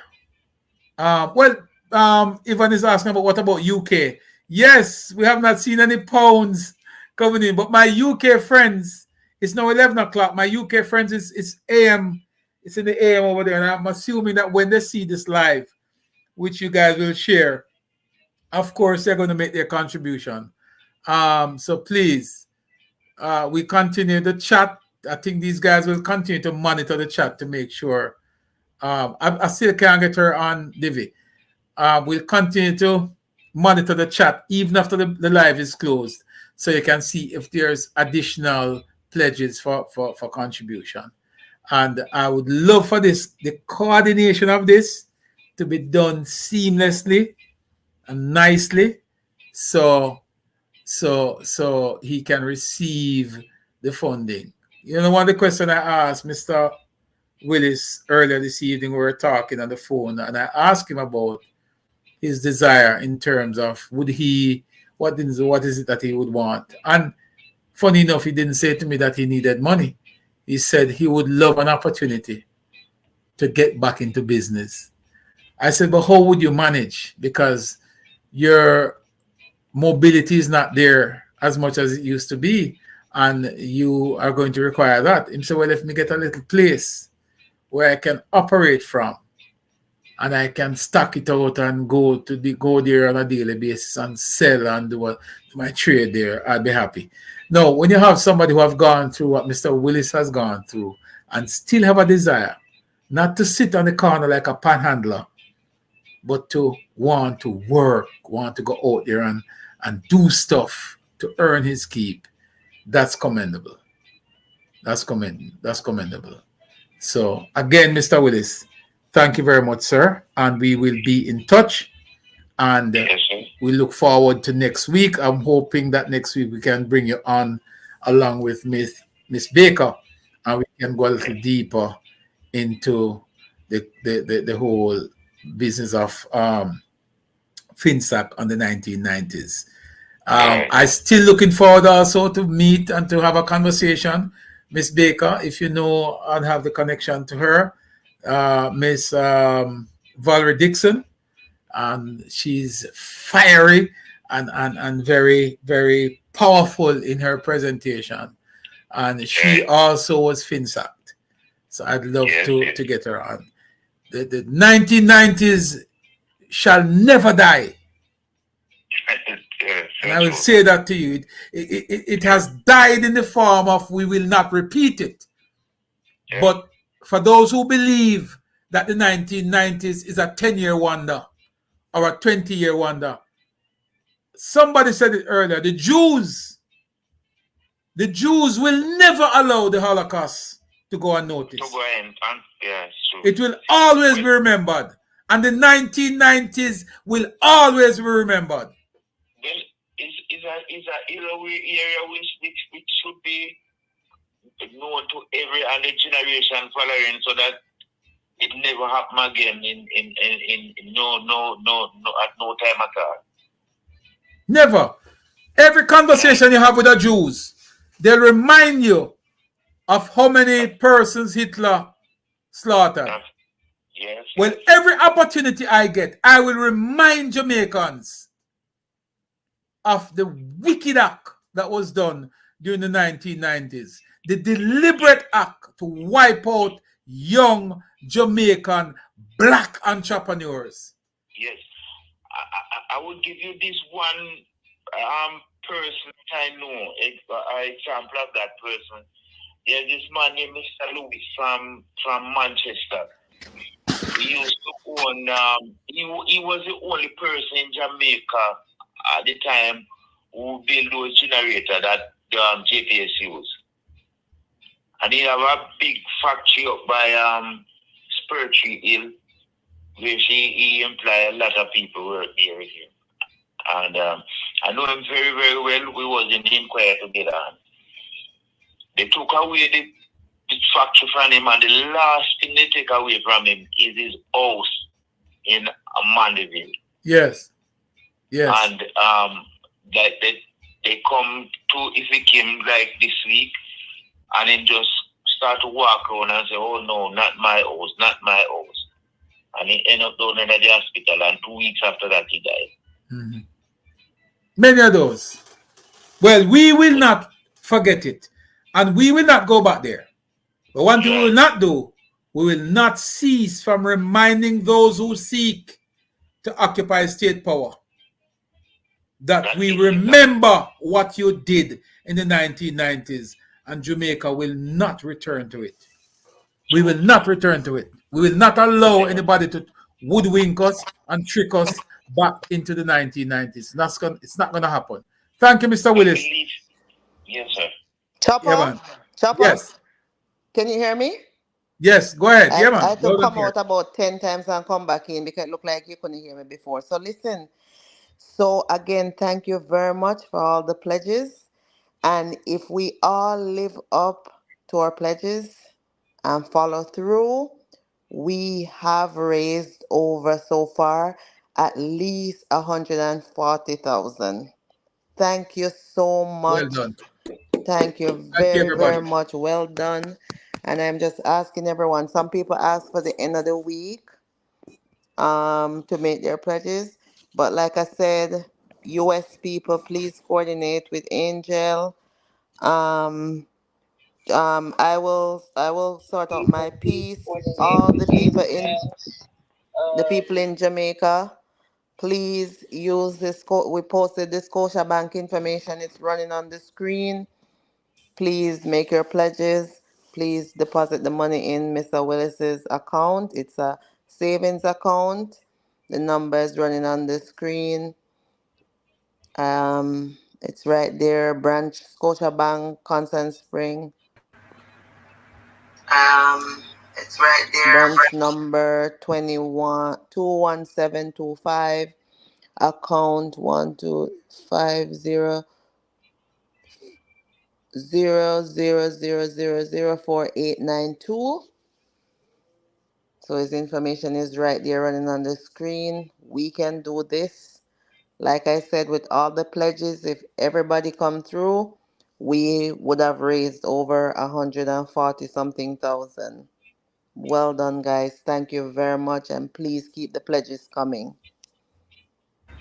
Thank For you. those of you in the UK, Yeah, my British people. Dujan, where's Dujan? Dujan, you need to coordinate the British leg of this thing, you know. Dujan is going to be live in a couple of hours, guys. But Dujan, you need to coordinate the British side and raise some money. Let's see if we can get our folks, you know. Let's see if we can get our folks back up and running. Mr. Willis is selling his little stationery and stuff out there. I don't know who is gonna go down there one day and just buy out the whole thing.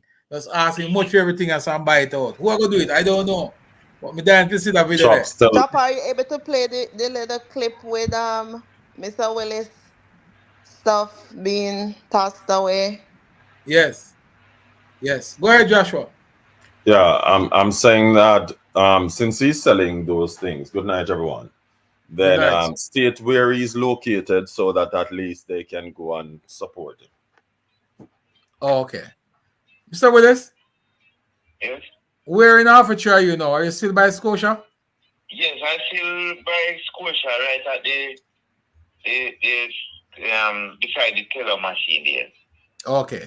So he's right by Scotia Blanc and Hertfordshire across from the gas station. Right where the double From the Ruby's gas station. Yes. So you're on the Scotia Bank side. Yes. And you're right beside where the 2 ATM machines are. Right. So I don't know who is gonna go down there and just buy out the whole thing. So Chops. Yes, sir.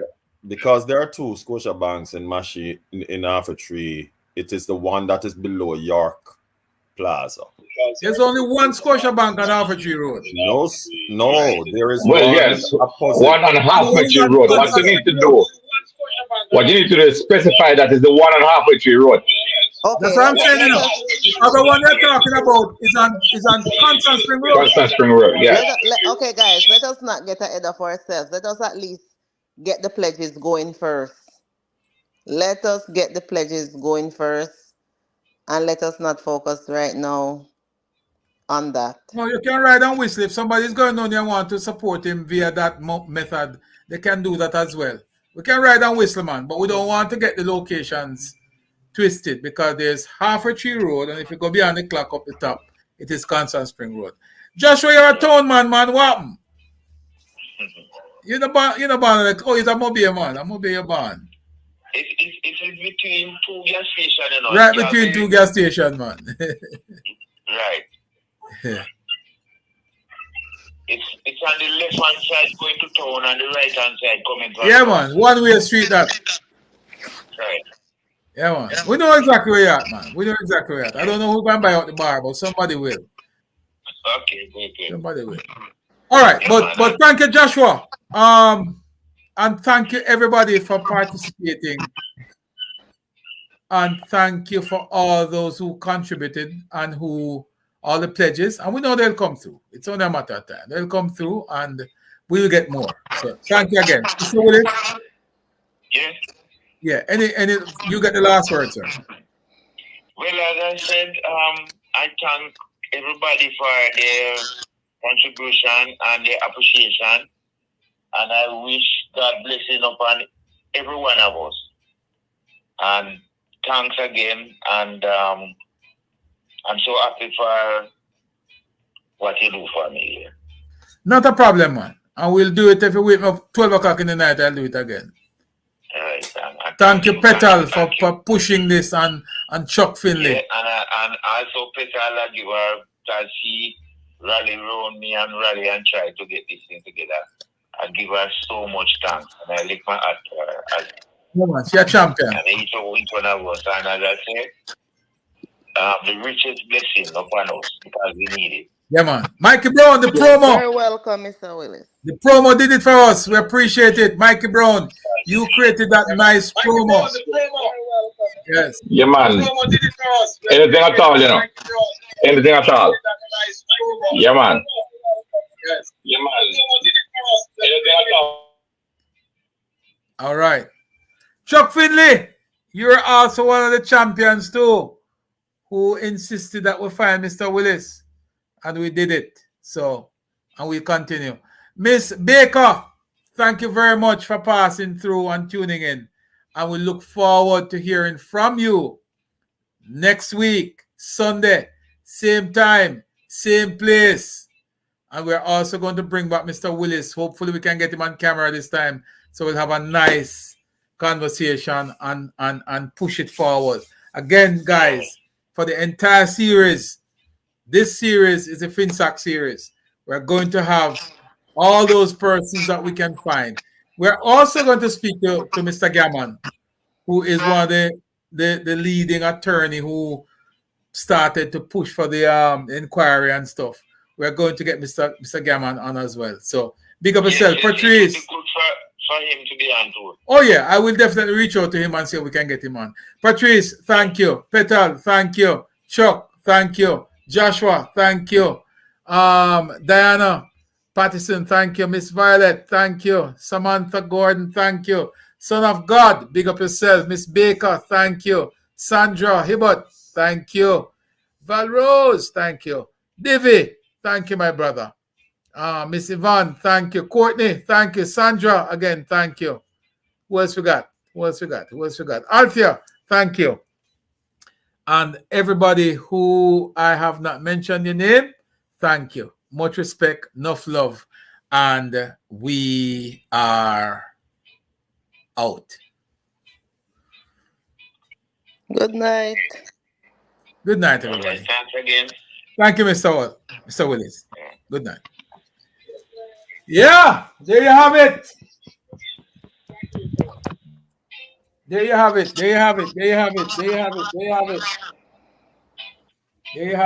Somebody know about this tune?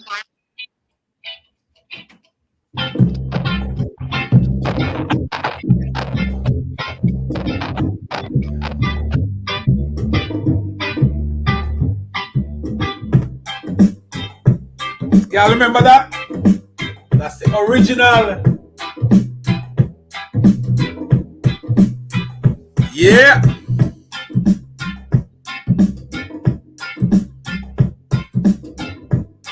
Thank you, Valrose.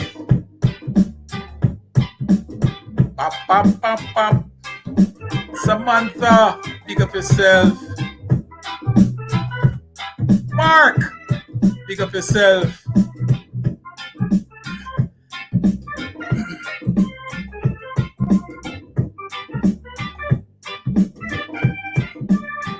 And I want to make this special announcement.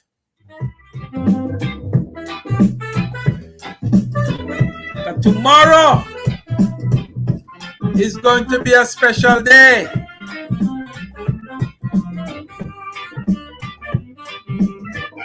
And when we finish here, we are on our way back to St. Anne.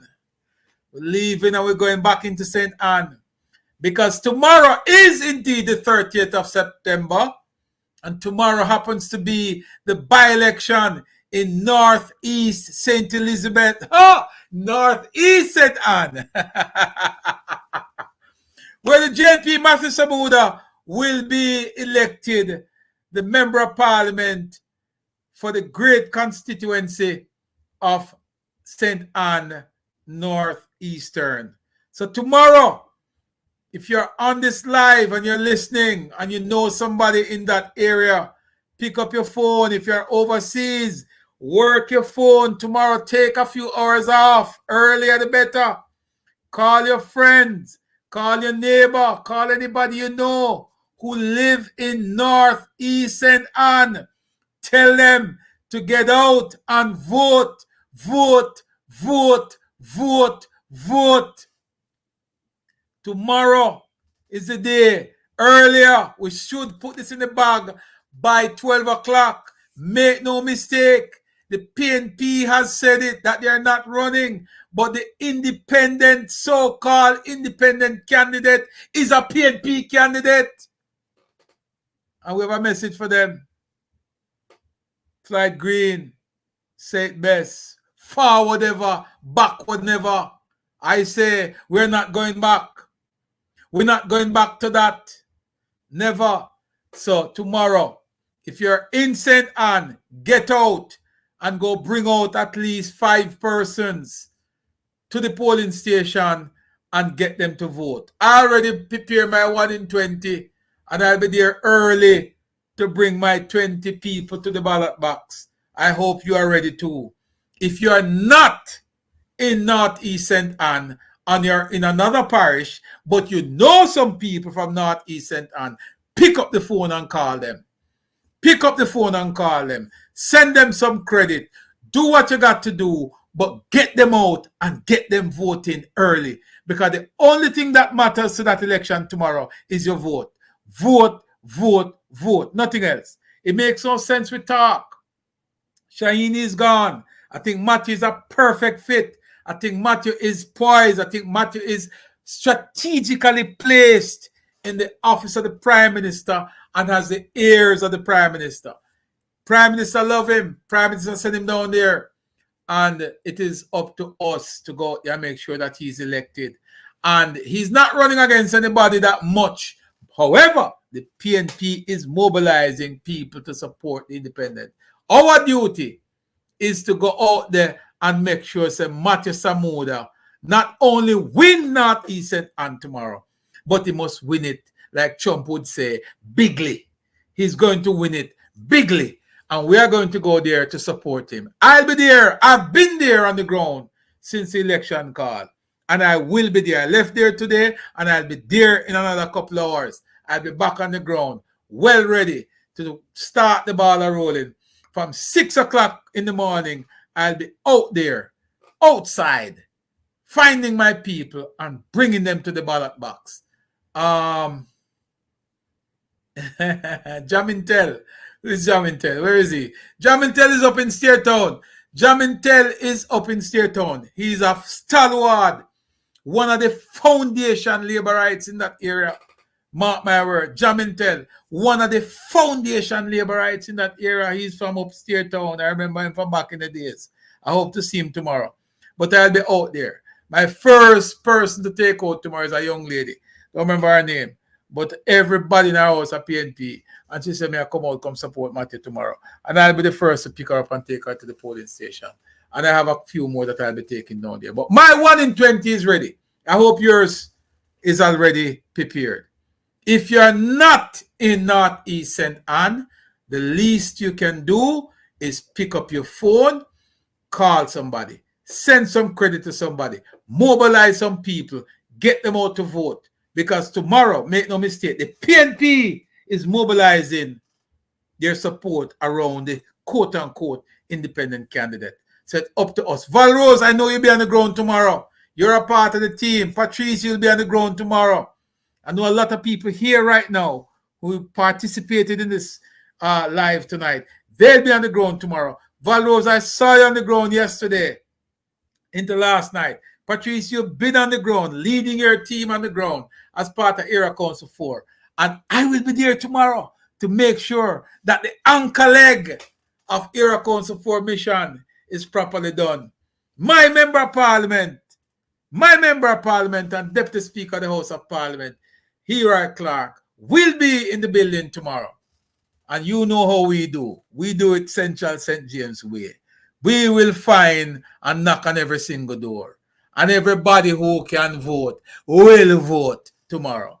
Anybody in the Sentence Bay division, Dallas, Dickinson, anybody in that division tomorrow who can vote will vote. I want me to tell you, say, Northeast St. Anne is Labour Right Factory. And that me say. I mean, I'll take it back. It is Labour Right Factory. They manufacture Labour Right from left to right, from east to west, from north to south. Tomorrow, it is important that we go out there and vote. Matthew Samuda cannot afford to win on any small feat. The numbers has to be bigly. Son of Punkos, big up yourself. We are going to go out tomorrow in style, and we are going to pull on every possible vote there is. Northeast St. Anne, look out. Chaps Media will be in the business. We'll be in the building tomorrow. We'll be in business. We stay on business. We stay on politics. Big up yourself. Continue to support the Jamaica Labour Party. Continue to support our leader, Andrew Michael Hollis, Dr. Andrew Michael Hollis. We have the best leader.